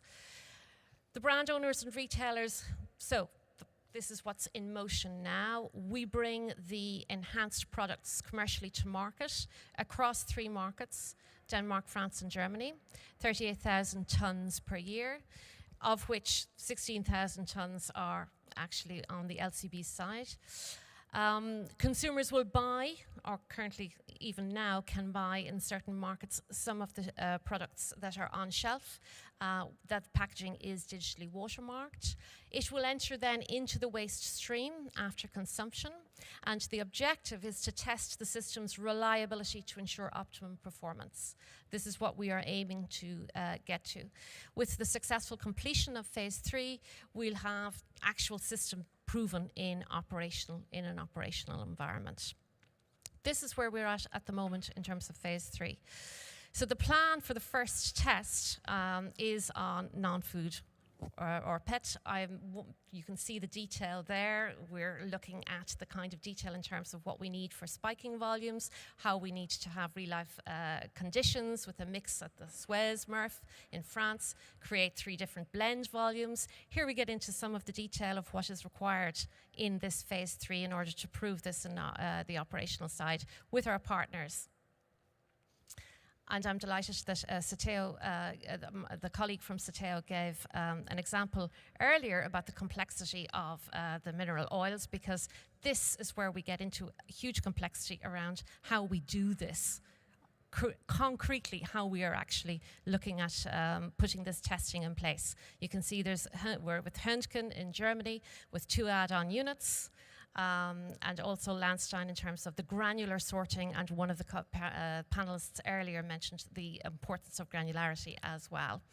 Recycling with Wellman and Borealis in terms of trials on rigid and flexible PO, with key focus on the development of food grade PP film. I won't go into those kinds of details. Perhaps key learnings, that's something that we can discuss in the next few minutes. That was just a brief overview in terms of what's happening on the Digital Watermarks project. Thank you very much, Michelle, for the presentation. I believe innovation is something that's bringing us together today, and I think one of my takes is really so this project exemplifies what it is about. Now, there's wide-ranging partnerships with so many actors across the value chain, also bringing local governments and cities on board. So something that I believe everybody would want to know more about is indeed the key learnings. what do you think that you can learn from this first experience and from these different phases that the project has been going through? So there are so many learnings that we already have, and we are only 2 years in to this project. The collaboration across the value chain is crucial, and actually we need to understand the case for change within each of those links in the value chain. What I have seen is that we understand our own industry and our own business environment, of course, very well. We need to understand what the implications are of each of the links in the chain, and we need to actually collaborate together in order to understand that. It's quite critical to understand the implications that it will have, not just for the brand owners, but also what it will have for the recyclers. That's quite a key one. So we need efficient cooperation across the value chain in order to bring this into place. You mentioned the cities, for example. I see the importance of actually the public-private sector collaboration cannot be underestimated, because we need to work with municipalities. These issues are local in terms of sorting and collection, particularly collection. We need to work with municipalities, we need to work with communes, whatever it is, counties in Ireland, whatever it is. We need to have that understanding and that base plan in place in order to actually be able to deliver further. Thank you very much, Michelle. We only have just about 3 minutes left, so I can allow for one question from the audience, if anybody has some curiosity about some specific aspects of the project. Then please. If you can raise the hand so that they can see you. If you can raise the hand, please. Yeah. I was just, Alec, I'm working with C-Flex, so I'm hopefully familiar with Holy Grail and doing its great work. How do you see it working with fibre-based packaging? So we will have fibre-based packaging, that is watermarked. So, the question is, I suppose, how do we separate, and then what kind of information that you will get, within your system, what you will want to come out of that. We see that this could work across all kinds of materials, but this is still R&D. We're still in the testing phase of this. We know that it is of interest to the fibre-based packaging group as such, and we will have, as I said, material coming out actually that is watermarked. So, it's a question of how do we actually integrate that into what you're doing with the Forever Green Alliance, and learn the learnings that we can take from that. So the technology itself, like all other technologies, the potential of other technologies, including object recognition and AI, which we're also looking at, it's there in terms of intelligent sorting. It's how we can introduce it in a way that makes economic sense, technical sense and economic sense for all. And this is a learning curve that we are all on. So this is why I share this, because I think it's interesting for everyone to actually see what we're doing in other materials. Excellent, Michelle. Thank you very much for...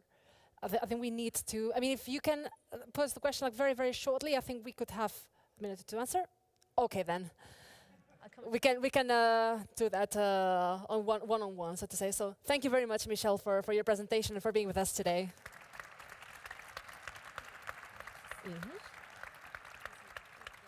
Super.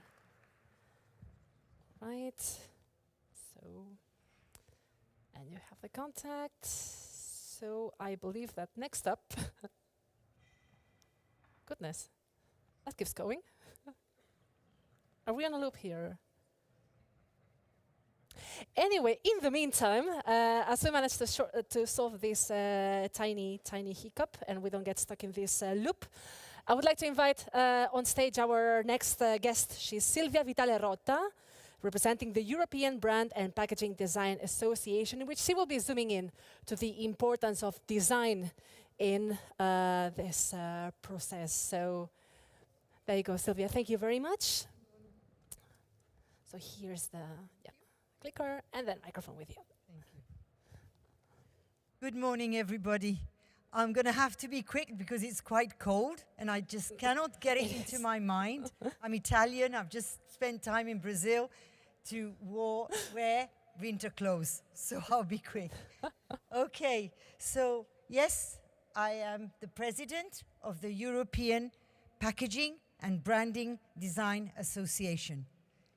And I'm also the CEO of Team Creative Group, a design agency.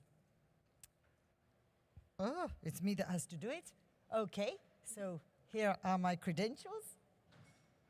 Just very quickly, this is us, and we're strong believers that brands are like people. The more you give them, the more they give back. So when you decide to give brands products or the packaging to hold these products, the more the packaging is symbolic, is distinctive, is ownable to the brand, and obviously its shape, its sustainability, the way it will be recycled, the more the consumers will be faithful to the brand. It's not just a matter of a product, a brand, and packaging. It all goes together. And a good example, we work for the United Nations for the FIDA program, which is to give value to smallholder farmer products. Because today, a lot of smallholder farmers in Africa, they cannot even live on what they actually produce. Why? Because the products are sold in bulk. By giving them a brand, we've created Terre d'Ivoire, Terre d'Afrique. We will actually give their products a name, and we're now trying to source sustainable packaging for them.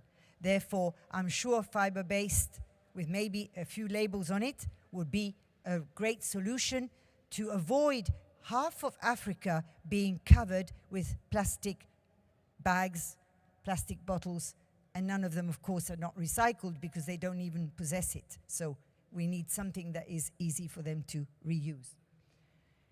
We have, just to say how many thousands of packagings we've done. We're 37 years old, not me, but of course the agency. And we are present in the US, in South America, in Asia, Singapore, Jakarta, and also in Lisbon and in France. And we were also lucky enough, because we worked very, very hard, to be B Corp certificate, therefore business for good. Some of the brands we deal with, and you can imagine how many of those, for many, many, many years, were not necessarily talking about sustainability, not even about what was happening with their packaging. Sorry to say, we were there 37 years ago with them. Luckily, today, they're all talking about it. And a lot of them will obviously, hopefully, go to fiber-based packaging, or at least as recyclable as possible packaging. I'm also proud president of the European Packaging and Branding Design Association. We are 70 agencies. Some are very small, 3 or 4 designers. Some are medium and some are big, like ourselves. We are 300 people over the world designing for brands. And we really believe in what the designer role is, to give distinctivity to the brands and the packaging and make it less waste for the sake of waste, but something that we're proud to waste in a proper way so that it's not waste, because it's actually branded to the brand. So we provide, obviously, platforms, exchanges, networks. We try and really work with the industrials.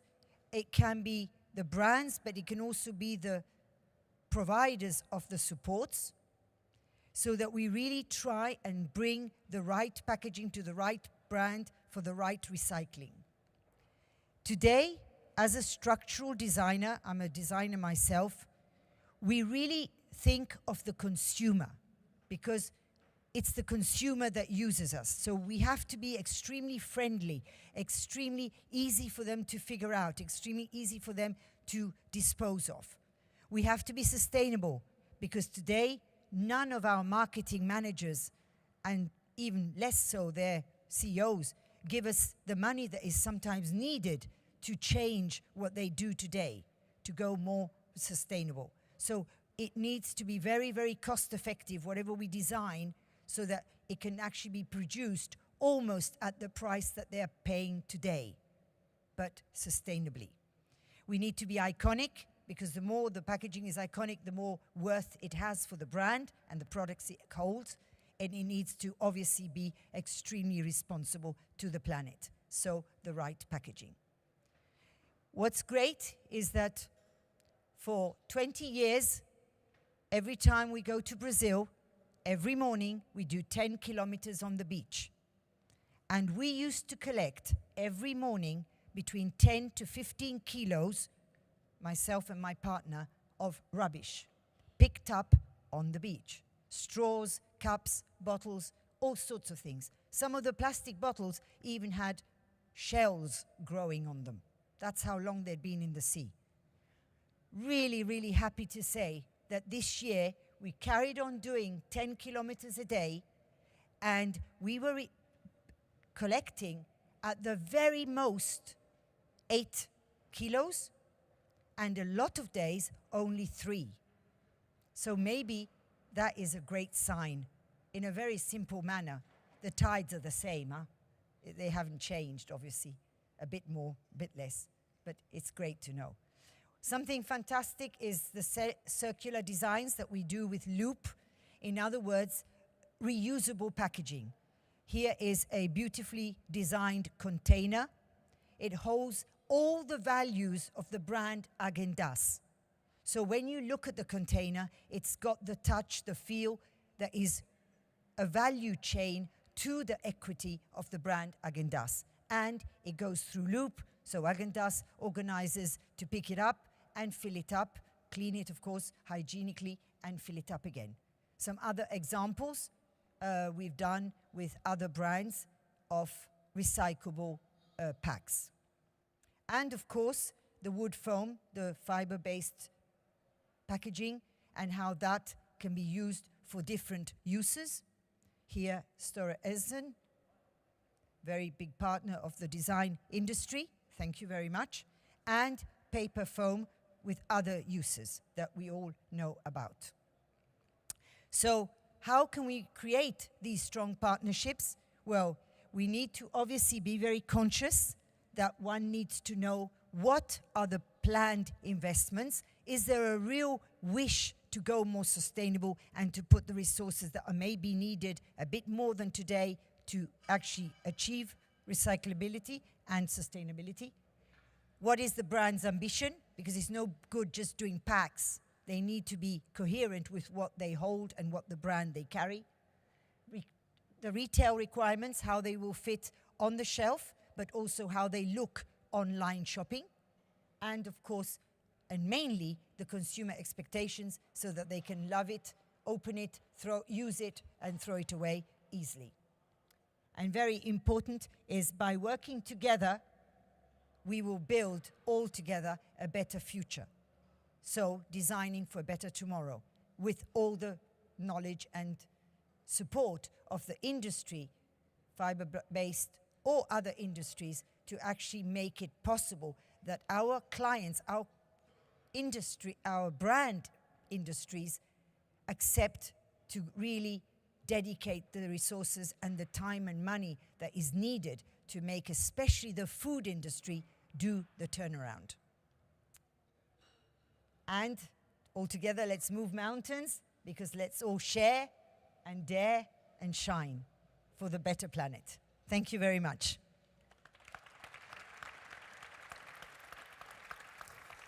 Thank you very much, Sylvia, for a very inspiring presentation. We still have a few minutes to take a couple of questions. It's very cold here on the stage, I can certify that. But if you can stick around for a few more minutes, feel free to take a seat also. I think something that for us would be very interesting to hear from you is what is preventing brands and brand managers from including design very early on into the technical processes, and what are your recommendations from this point of view? To tell you the truth, today a lot of brands and R&D departments, they tend to work with the industrialists of the supports, and sometimes they don't call for the coherence of designing the packaging that will go with the products that they need to do. Obviously, some brands cannot afford their own packaging because there's not enough volume.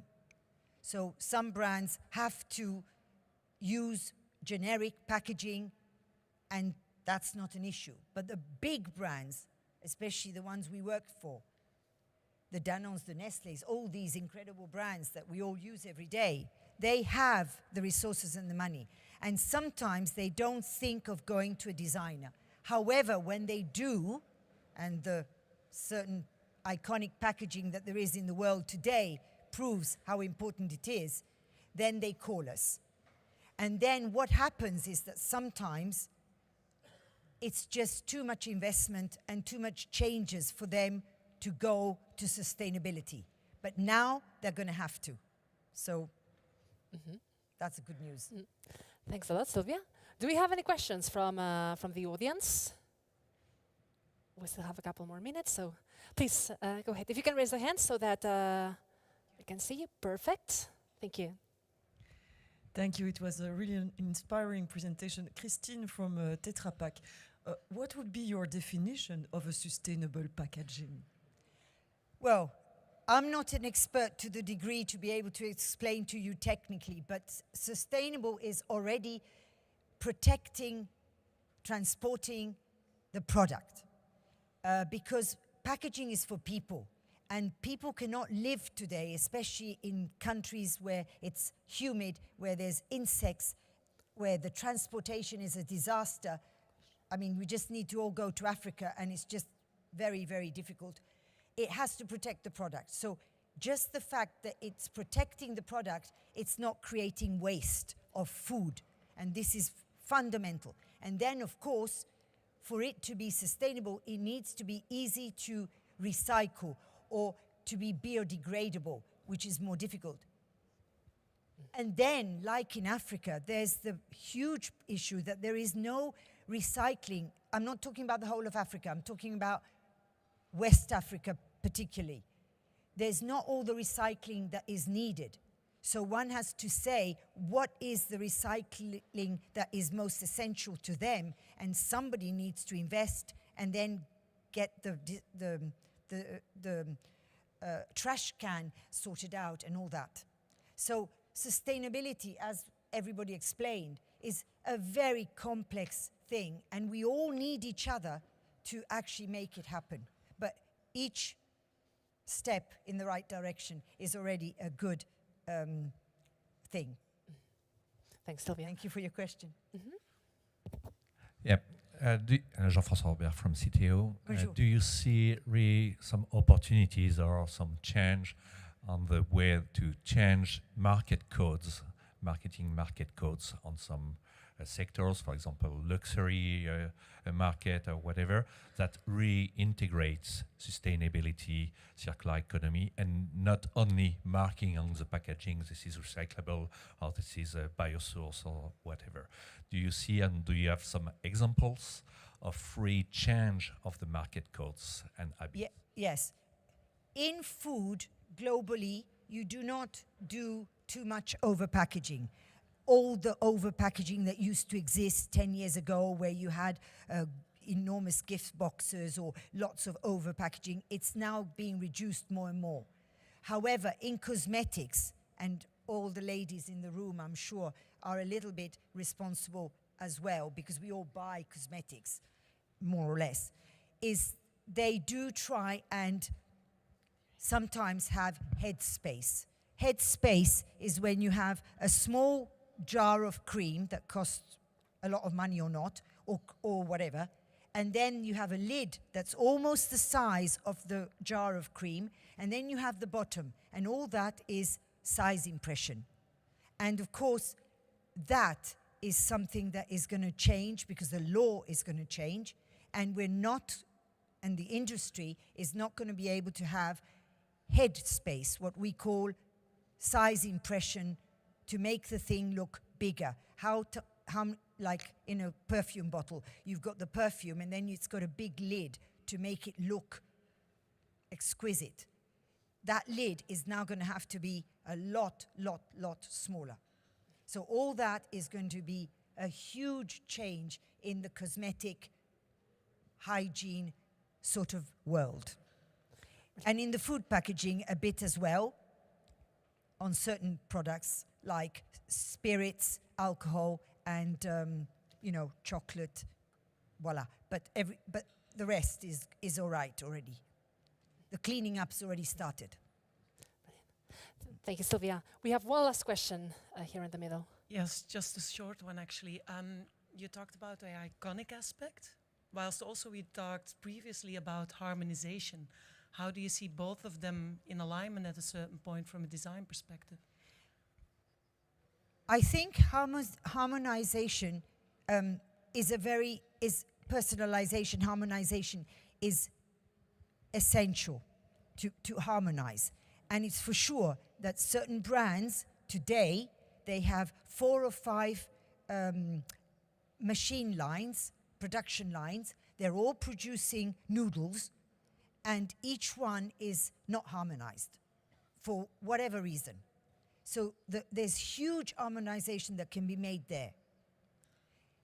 But then you have other things that it's no point harmonizing them more than what they need to be, because they have got enough volume, enough quantity to make it possible to be iconic. So not everything can be iconic, but what can be, should be, and what should be harmonized should be. And that will already make it a lot more simple. Excellent, Sylvia. So in this last note, thank you very much for being with us today. Thank you, Anna. Thank you very much. Thank you.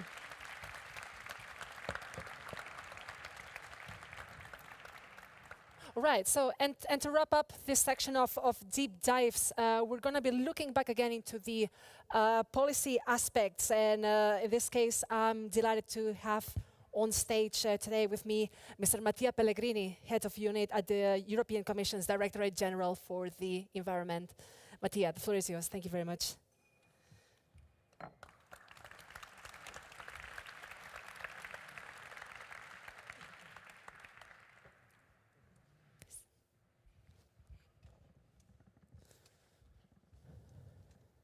Good morning, everybody, and thanks a lot, first of all, for the invitation. And unfortunately, I couldn't be here to follow the rest of the discussion, and I will also have to leave pretty quickly.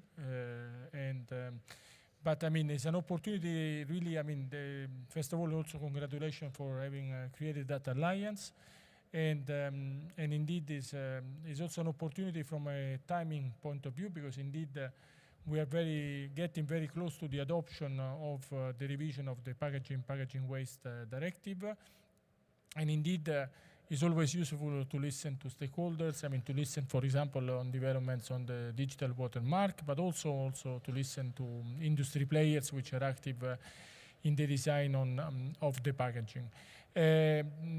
So as you know, the Commission is supposed to adopt on the 30th of November the revision of the packaging waste directive.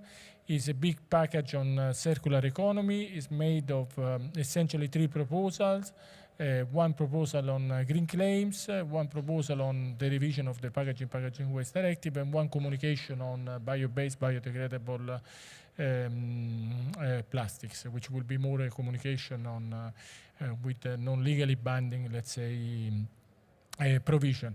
The revision of the directive, why is needed? Because indeed you are aware that there was a revision already in 2018, but the 2018 revision was mainly on the recycling targets. So it was what it was done in 2018. There were recycling targets which were introduced for 2025, but also for 2030, and per type of materials. And indeed, we are now very busy. Actually, another part of my team is also very busy now to do what is called the early warning reports, because as you know, in 2018, what was also created is a system by which the Commission will assess the likelihood of the member states to meet or not meet the recycling targets which were set out in the legislation, both for the Waste Framework Directive, but also for the packaging waste directive. And I'm raising that point because indeed what we do now in the revision is touching upon other elements, but of course the success of all the other elements will also depend on whether the member states will achieve the targets in terms of recycling. And you will see we will publish the early warning reports at the beginning of next year. I can tell you that the situation is rather far from ideal. So, you know, the targets may look very high on paper, but then the situation on the ground, in many member states, unfortunately, they will be what we call a failure of not complying with the targets by 2025. So that is also very important in view of a number of elements that we will have in the proposal. So what we are going to do in this new proposal, we are going to touch a number of areas which were not touched last time. So the first one will be waste prevention. Indeed, we have seen that there has been an increase of overall packaging, even if there was a lightweighting of packaging. So one of the ideas is to introduce a waste prevention target. So you define a baseline, and then you say by 2030 you have to reduce by a certain percentage the amount of packaging which is placed on the market, with, of course, a baseline of 2018 or 2019. So that is one of the targets. As you know, we have assessed in our impact assessment a number of possible scenarios, 5%, 10%. So that will also depend on the discussion and the political decision at the end. So, but this will be a target at the level of member states. That is one component. Then the second component will be recyclability. So essentially, and I think in the previous presentation was explained the target of having all packaging recyclable by 2030, but then how do you do that? You do it by establishing a system like they already exist now in some member states of design for recycling. And then you do a bit, like for example, Citeo in France, you do the recycling classes.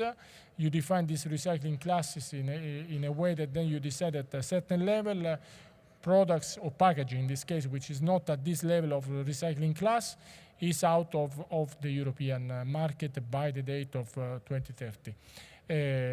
Of course, this will require a number of definition of recyclability in the new legislation, an annex, a technical annex, which will clearly define how these recycling classes are developed. And then, of course, per typology of packaging and material, we will have to develop design for recycling legislation, secondary legislation in the form of an implementing act. So that is a long process. And indeed, industry will also be closely associated, and also civil society in the later stage of design for recycling. What we are also considering that it can be combined with or not is that once you do design for recycling guidelines, you may also decide to have a sort of negative list where you decide that certain products which are clearly non-recyclable at the current stage are phased out of the market. You can do it, for example, by regulating that this will be done 2 years after entering into force of the new legislation, or you could say that this will be done after the design for recycling guidelines in case these are not developed, for example, as a fallback position. So this is what we are considering, but indeed the core of it will be the design for recycling, the recycling classes, with a certain threshold under which then the product can no longer be placed on the market if it does not comply. And then, of course, recycling classes will also be mirroring EPR fees, because the idea will be that then the extended producer responsibility fees Of course, if you are in a recycling class, which will be A, where, for example, you have a recyclability of 95%, then per unit of packaging, then that category A will get the lowest possible fee from an EPR point of view. So you will have an eco-modulation of the fees. So that is what we are doing on the recyclability, the second component. Then a third component of that package will be reuse, so reuse targets. The reuse targets, you can have two different approaches. Either you go, like in some member states, they put a reuse targets across all packaging. We believe that this is not the best model. We believe that it is better to regulate reuse targets according to the packaging sectors and typology of packaging, because indeed you can be very ambitious on certain type of packaging and less ambitious on others, because indeed reuse models are more difficult to be implemented in certain area. So that will be the approach, with ideally a first target in 2030 and then a much more ambitious target in 2040 for the different categories. Who will, as you know, I will come to this at the end, the transformation of this directive into a regulation. But of course, when you are having a regulation, you will have also define which are the economic operators which will have to bear this obligation on reuse.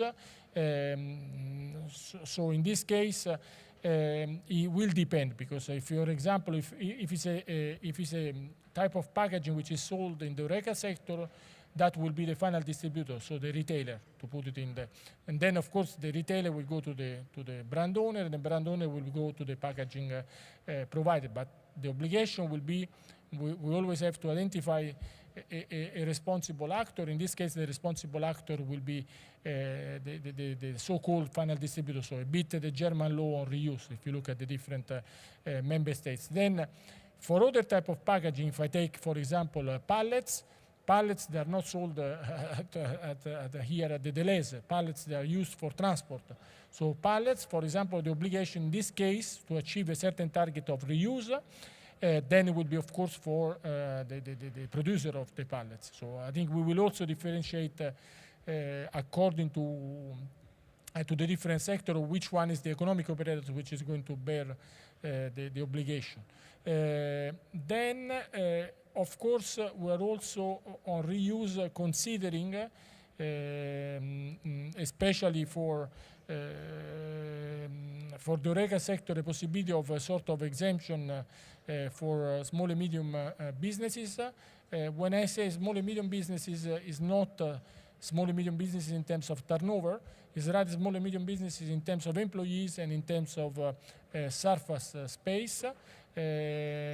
Because as you know, in many of the legislation, national legislation based on reuse, there is a difference. I mean, there are exemptions, because you cannot force a corner shop, which maybe has one employee and a very limited surface, to redesign the entire shop in a way that reuse is possible. At least what I'm speaking to you today, I mean, it's still at technical level, but indeed, I think it's important that, of course, we cannot come with a clear exemption at European level, so most probably the idea would be that you have a number of parameters, and then you give it to the member states the option, because, of course, I mean, it depends also on how the city are designed and all the, but I think it is important to take this into account.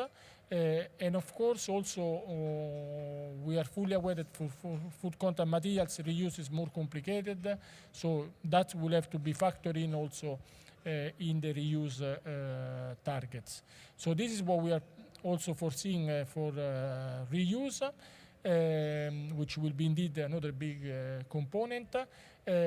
Also, very important, I mean, indeed, there was the previous speaker was talking about over packaging in certain areas. So indeed, we would like also to.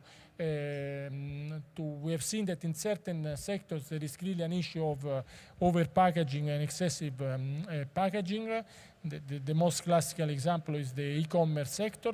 So the idea is that we will also regulate what is void space. So the example was just given, not for all sectors, but for the sectors where there is a clear evidence of over packaging, so that you will have a formula with a clear a system by which the product will have to comply, and we will not have any more cases where you have, for example, in transport packaging, where you have sometimes the packaging which is 10 times the product that contains. That's clearly we all agree that this is not sustainable, and neither can be in line with the current Green Deal Commission. So that will be another area. Combined with that, you may or not combine these void space rules with another second negative list, which will be rather a negative list on what I call avoidable packaging. I've seen, that a number of brands actually have already put forward this type of negative list as a commitment. Some big names. And of course, I think this is important that also we align our efforts and what we want to see in the Commission also with what brands are putting forward, and more or less that there is not a big surprise in terms of what is this final list. But these are, let's say, many times are already, let's say, type of packaging that some of the big brand owners, they already recognize that they should be, with the transition period, being phased out as they are avoidable packaging. So that will be an area also very important. Then an area which I know that is very close to the heart of industry is the area of labeling. And indeed, we are fully aware that you are facing at the moment a multiplication of labels. The famous case of the 3-man logo in France is just an example, but you even have now member states prohibiting the logo of another member state. So clearly this is creating consumer confusion, is really hampering the internal market. So it's neither good for the environment, to be honest, and neither good for the internal market and to boost the internal market. So at the end, not even good for competitiveness.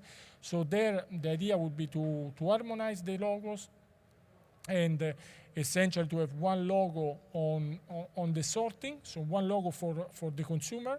So based on the example of the Nordic pictograms, so the idea would be that that logo will have to be both in the packaging and what we call in technical terms the receptacles, so the bins. The idea is to regulate both of them directly in the packaging directive. Normally, the receptacles are regulated in the Waste Framework Directive, but we believe in order to even facilitate more that we will have 2 articles in the legislation, and one regulates the packaging, one regulates already the bins with a mirroring of the logo, of course. So that logo will be most probably a logo that has to be a visible one, an engraved one, because that has to be also for my grandmother in Italy. I no longer have my grandmothers, but theoretically for the let's say for the grandmother of my daughters, to not make any mistake when she is going to sort at home. There will be a second logo on reuse. There I think on reuse we are thinking also because of course once you do a logo you have to think also physical or not physical. You were talking about the digital watermarking. I think for reuse we have seen that in many systems the logo for reuse is in the form of a QR code. All the success models of reuse they use a QR code, so we are seeing also how to combine the logo on reuse with the QR code. And the third type of logo will be the logo on recycled content.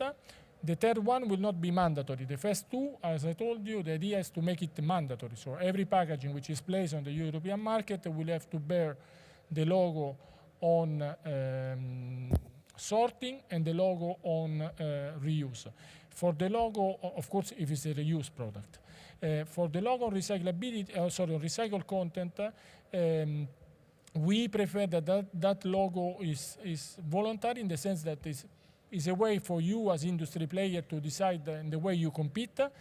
But what we would like is that this logo is harmonized, and that the methodology and the calculation methods behind the recycled content are exactly the same everywhere in Europe. Because at the moment, what you see, you go to a supermarket and you have 100%, you buy your Tropicana juice and you say 100% recycled content. Then you see another one which says 60% recycled content, or recycled plastic, or recycled paper. But you don't know exactly how this has been measured. So what is important, and by the way, the logos are one completely different from another. So the idea would be that, by the way, sometimes I wonder even how they can be one different from the other, because normally for recycled content, there is already one piece of legislation at European level, which is the food content material legislation, which contains a logo in one of the annexes, which is the 3 arrows. So that's normally the logo should be used.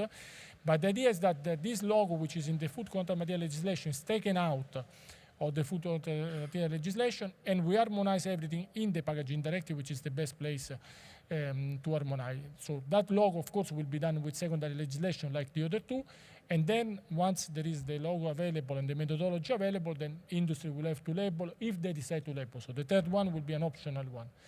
And that's, I think, we're also considering whether to put a sort of clause, if it's legally possible, that will prevent member states for taking additional type of labels in case, let's say, I mean, really that they will have to justify why an additional logo is required. And last point on the labeling, of course, we're also considering digital watermarking to be mandated by law. So that's it's a technology. Of course, we understand, and it was very interesting for me to listen at least to that presentation, that still some time is needed. But I'm very happy that also the fiber industry is joining, and not only the plastic industry, which has been at the beginning the most active in this area of the. But we believe that this technology to mark packaging with this technology is equally important. Of course, the Commission will not decide the Holy Grail or the Dutch model. I mean, we are technology neutral. What we put is an obligation by a certain date, which I think that's what is interesting for me to better understand, because, you know, I get all this presentation, TRL 9, but for me what is important is by when you believe that the technology is really there on the market. So should I put that by 2020, 2 years after the entry into force of the legislation, everything should be digital watermark, or should I put, I don't know, 5 years? Of course, we don't know how long does it take the negotiation, but normally it never takes less than 2 years. And I would say that for packaging will take even possibly longer. If it's taking us 2 years with batteries regulation, soon in December will be 2 years of negotiation, and batteries regulation was welcomed by industry as a masterpiece legislation. Here, the papers we get from industry sometimes are rather, let's say, critical. So I think negotiation will be even tougher here. So it may take even longer than 2 years. But I think and then there will be also green public procurements. There will be minimum requirements for deposits and refund system. So there will be many things. In addition, which we call ancillary measures or enabling measures, because indeed via green public procurements, via minimum requirements from DRS systems, you can, for certain type of packaging, you can actually also improve the framework conditions. So these are the key pillars. And the last point I wanted to make, because indeed I have a meeting very soon on packaging with my Director General, so I have to rush back home and be ready by 12:30.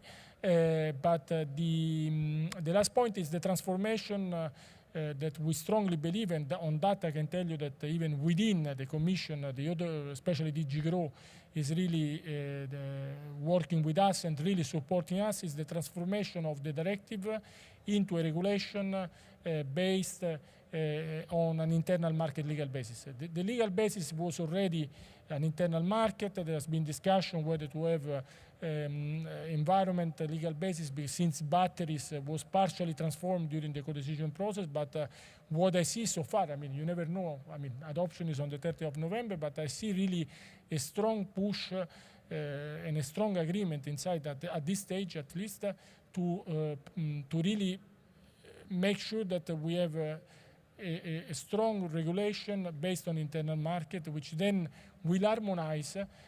I know that a number of member states decided to go forward and to take a number of national measures, but they knew that this package was coming, and I think it was, because, I've met some of these member states and they've been telling me, yes, but, we are implementing the 2018 package.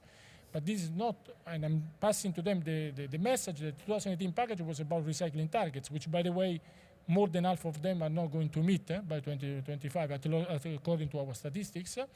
But what is clear is that no one has asked them to regulate the labeling, because we were coming with the labeling. No one has asked to put reuse targets, which now, as soon as we put forward our proposal, most probably will not be compatible, because I was looking at the national system. Not in all national systems are at the retail level for the HoReCa sector, so they will have to adjust their national law. So that's, I think, is an important message, and on that point there is a strong, we had meetings at all possible levels during the last few days, and I've really seen that this is really, other things are under negotiation, but if there is something which I had the impression even at political level is not under negotiation, is regulation based on internal market with a very strong harmonizing approach.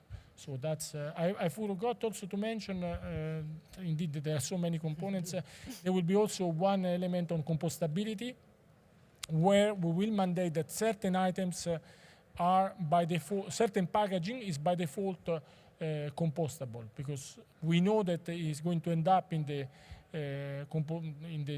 bio waste, and therefore, in order to avoid contamination, for example, tea bags, just to mention one example, which may appear in the final legislation. In this case, they have to be, by default, the packaging around them has to be not plastics, but they have to be not conventional plastic, but it has to be compostable. So this is one example of clear contamination. It's a different story, the famous lightweight bags, where we are still reflecting on how to get out of this dilemma, because you have different legislation, because even each of the items you regulate, you need to understand all the parameters. But that's, I think, is in a comprehensive way, the package. I mean, what I can tell you now, of course, the details you will see it when we adopt the legislation. Thank you very much, Mr. Pellegrini, for indeed a very comprehensive view and giving us a very good taste of what can we expect from next legislation. I've seen like many people in the audience taking good note of it. I believe you have to go. I think you're even 2 or 3 minutes over time, so we appreciate your time and your insight, and thank you very much for having been with us today.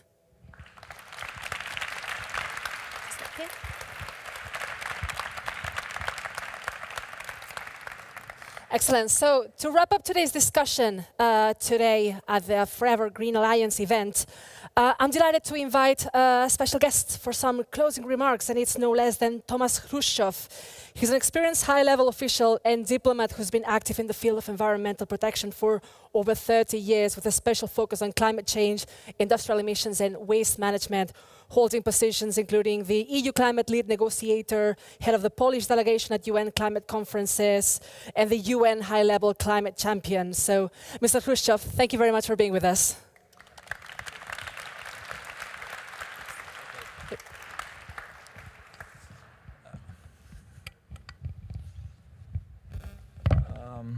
Good afternoon, ladies and gentlemen. I should probably say dear colleagues, because I'm coming from the packaging industry. Before I joined the administration, before I became the government official, I was pretty active in what is our common concern, how to make packaging sustainable, how to make it recyclable, and how to recover it and bring back to the loop to the processing industry. Not paper, glass, but the same family. So, dear colleagues, distinguished ladies and gentlemen, we are at the time where the population grows globally. So we add 1 billion every 15, 20 years, more or less. So within less than generation, which is usually understood as 25 years period, we are adding additional human beings to the planet. And by the end of the century, we can expect 10 to 11 billion. Good news for businesses, they are new consumers, they are new workforce.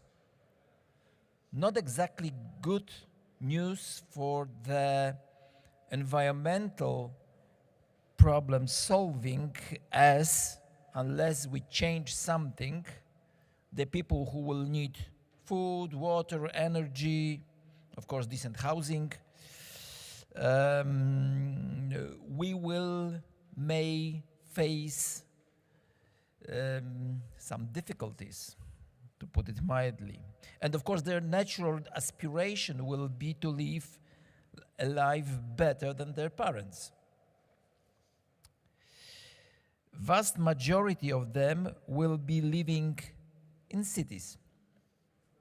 This is also the trend that we need to take into account. And when I've heard the remarks of your remarks about Africa, Western Africa in particular, yes, it is indeed also my experience that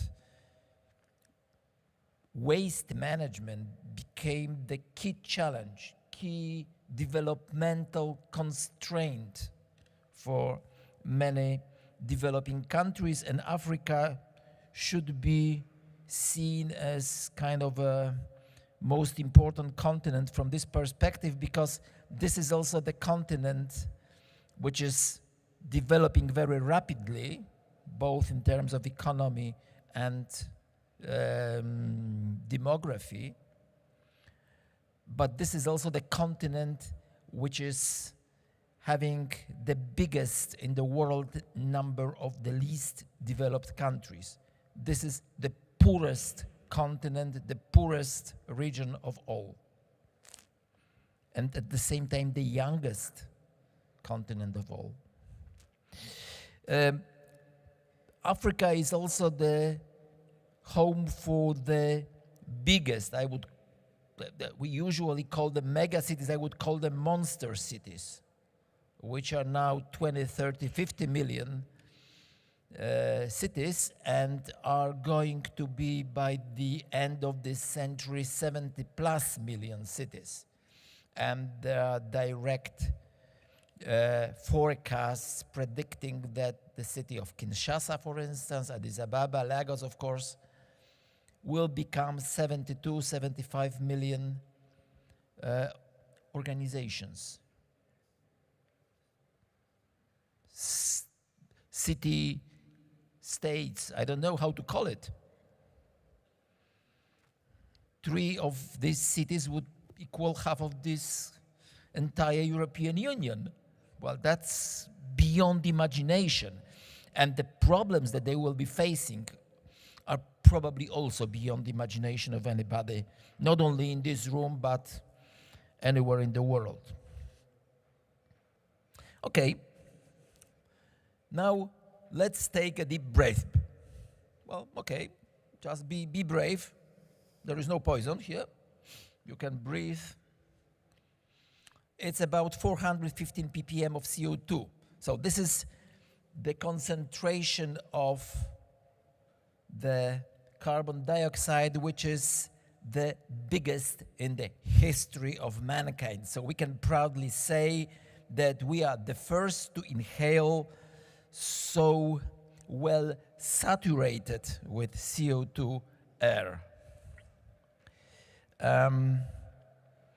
That this is a good time to mention what President Barack Obama keeps repeating since his speech in the UN 5 or 6 years ago, that we are the first generation that experiences, that feels the impacts of climate change, and we are probably the last generation that can do something about it.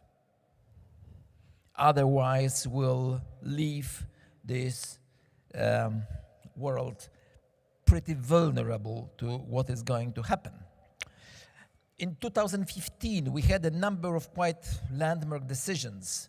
We had SDGs agreed, Sustainable Development Goals for 2030.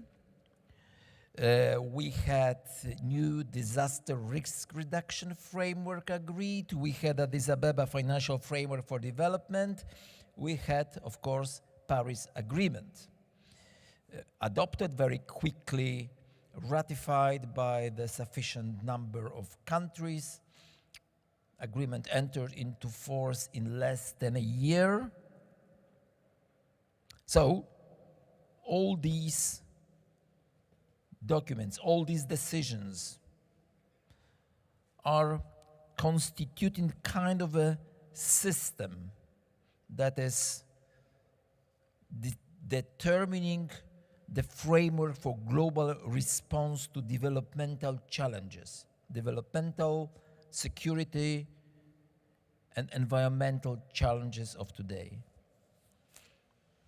And after these decisions were adopted, the economy has been supposed to enter the new phase of transition. Instead of being based on fossil fuels, fossil energy, on the raw materials, it has to get converted into sustainable system that is balanced between social, economic, and environmental dimension, with much attention on human dimension, on human rights, with decent jobs, etc., etc., but also on innovation, resource efficiency, and circular approach that became key precondition of secure and successful future of this planet. We have to address the existing risks, but also alleviate them, and at the same time not forget about overriding priority of poverty eradication. Again, back to Africa and many Asian countries as well. Combating hunger and securing sustainable energy supply.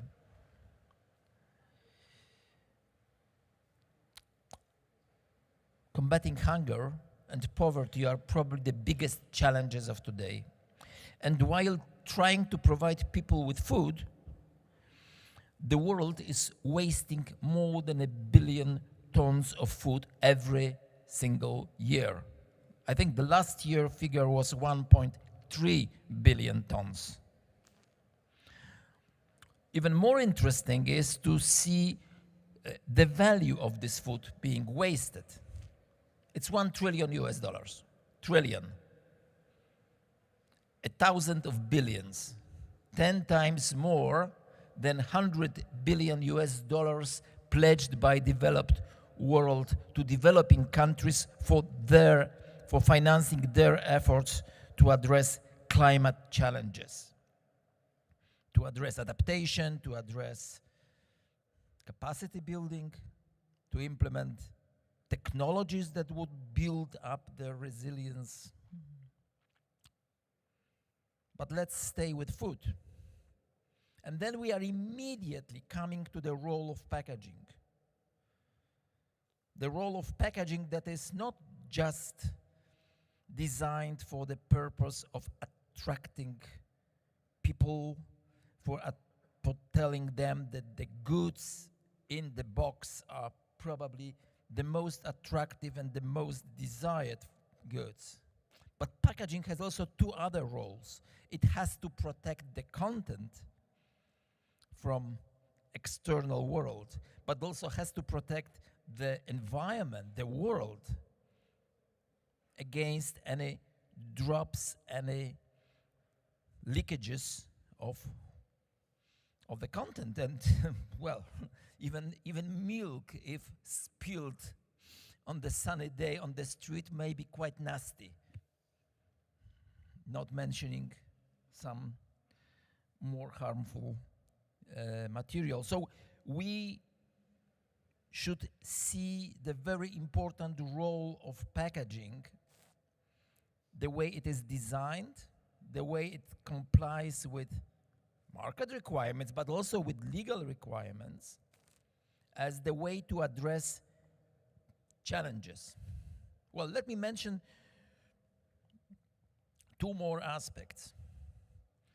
There is a lot of discussion in the international fora about the role of women. We discuss the gender-related dimension of these actions.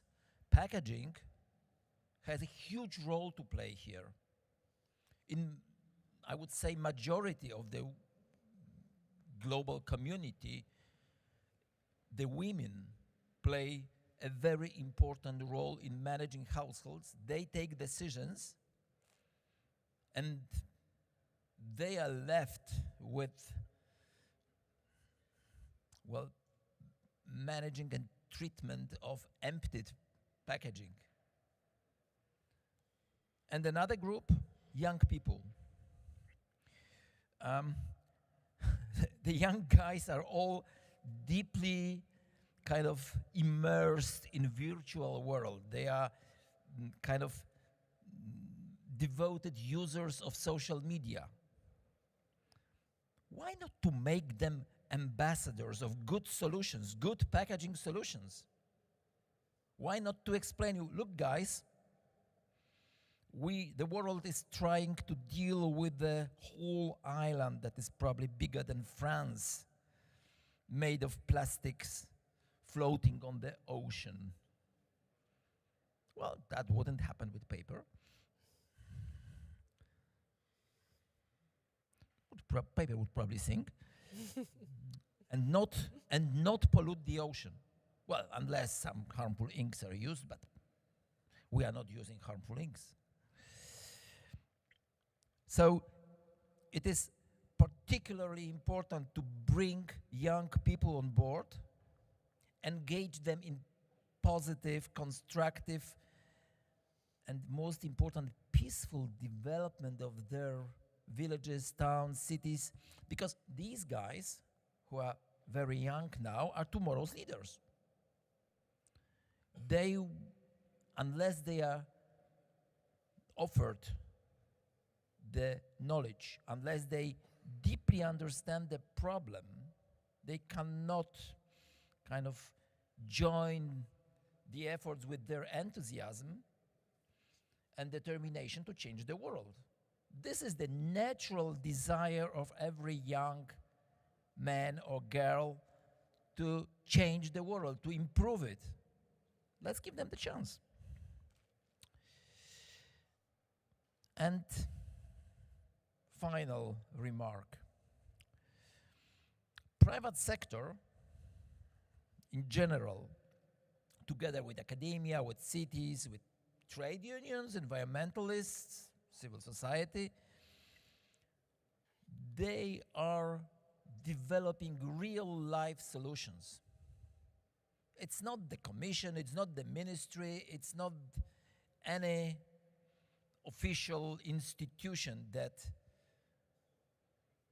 develops new technology. It's private sector.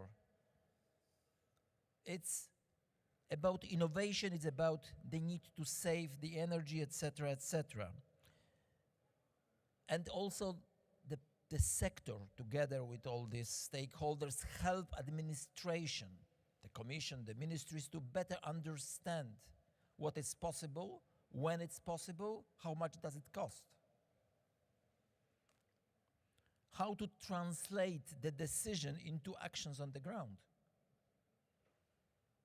How to prepare for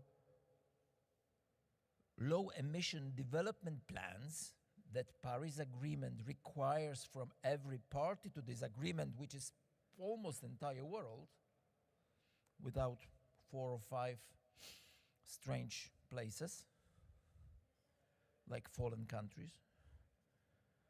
How to make them realistic, how to make them implementable, and how to make them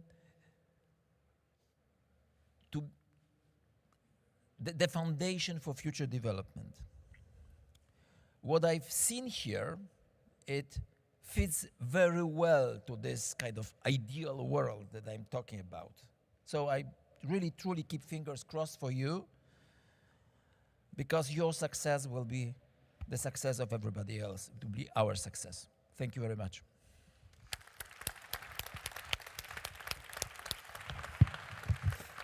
Thank you very much, Mr. Khrushchev. I believe, indeed, you ended on a very high note, and I believe that this conference has a very hopeful message about the possibilities in our industry. So thank you very much for having been with us, and thank you very much to all of you in the audience who have stuck around in the past more than 3 hours now of event bringing us together today here in Brussels, but also those of you who have been following us online. Remember that the conversation has just begun.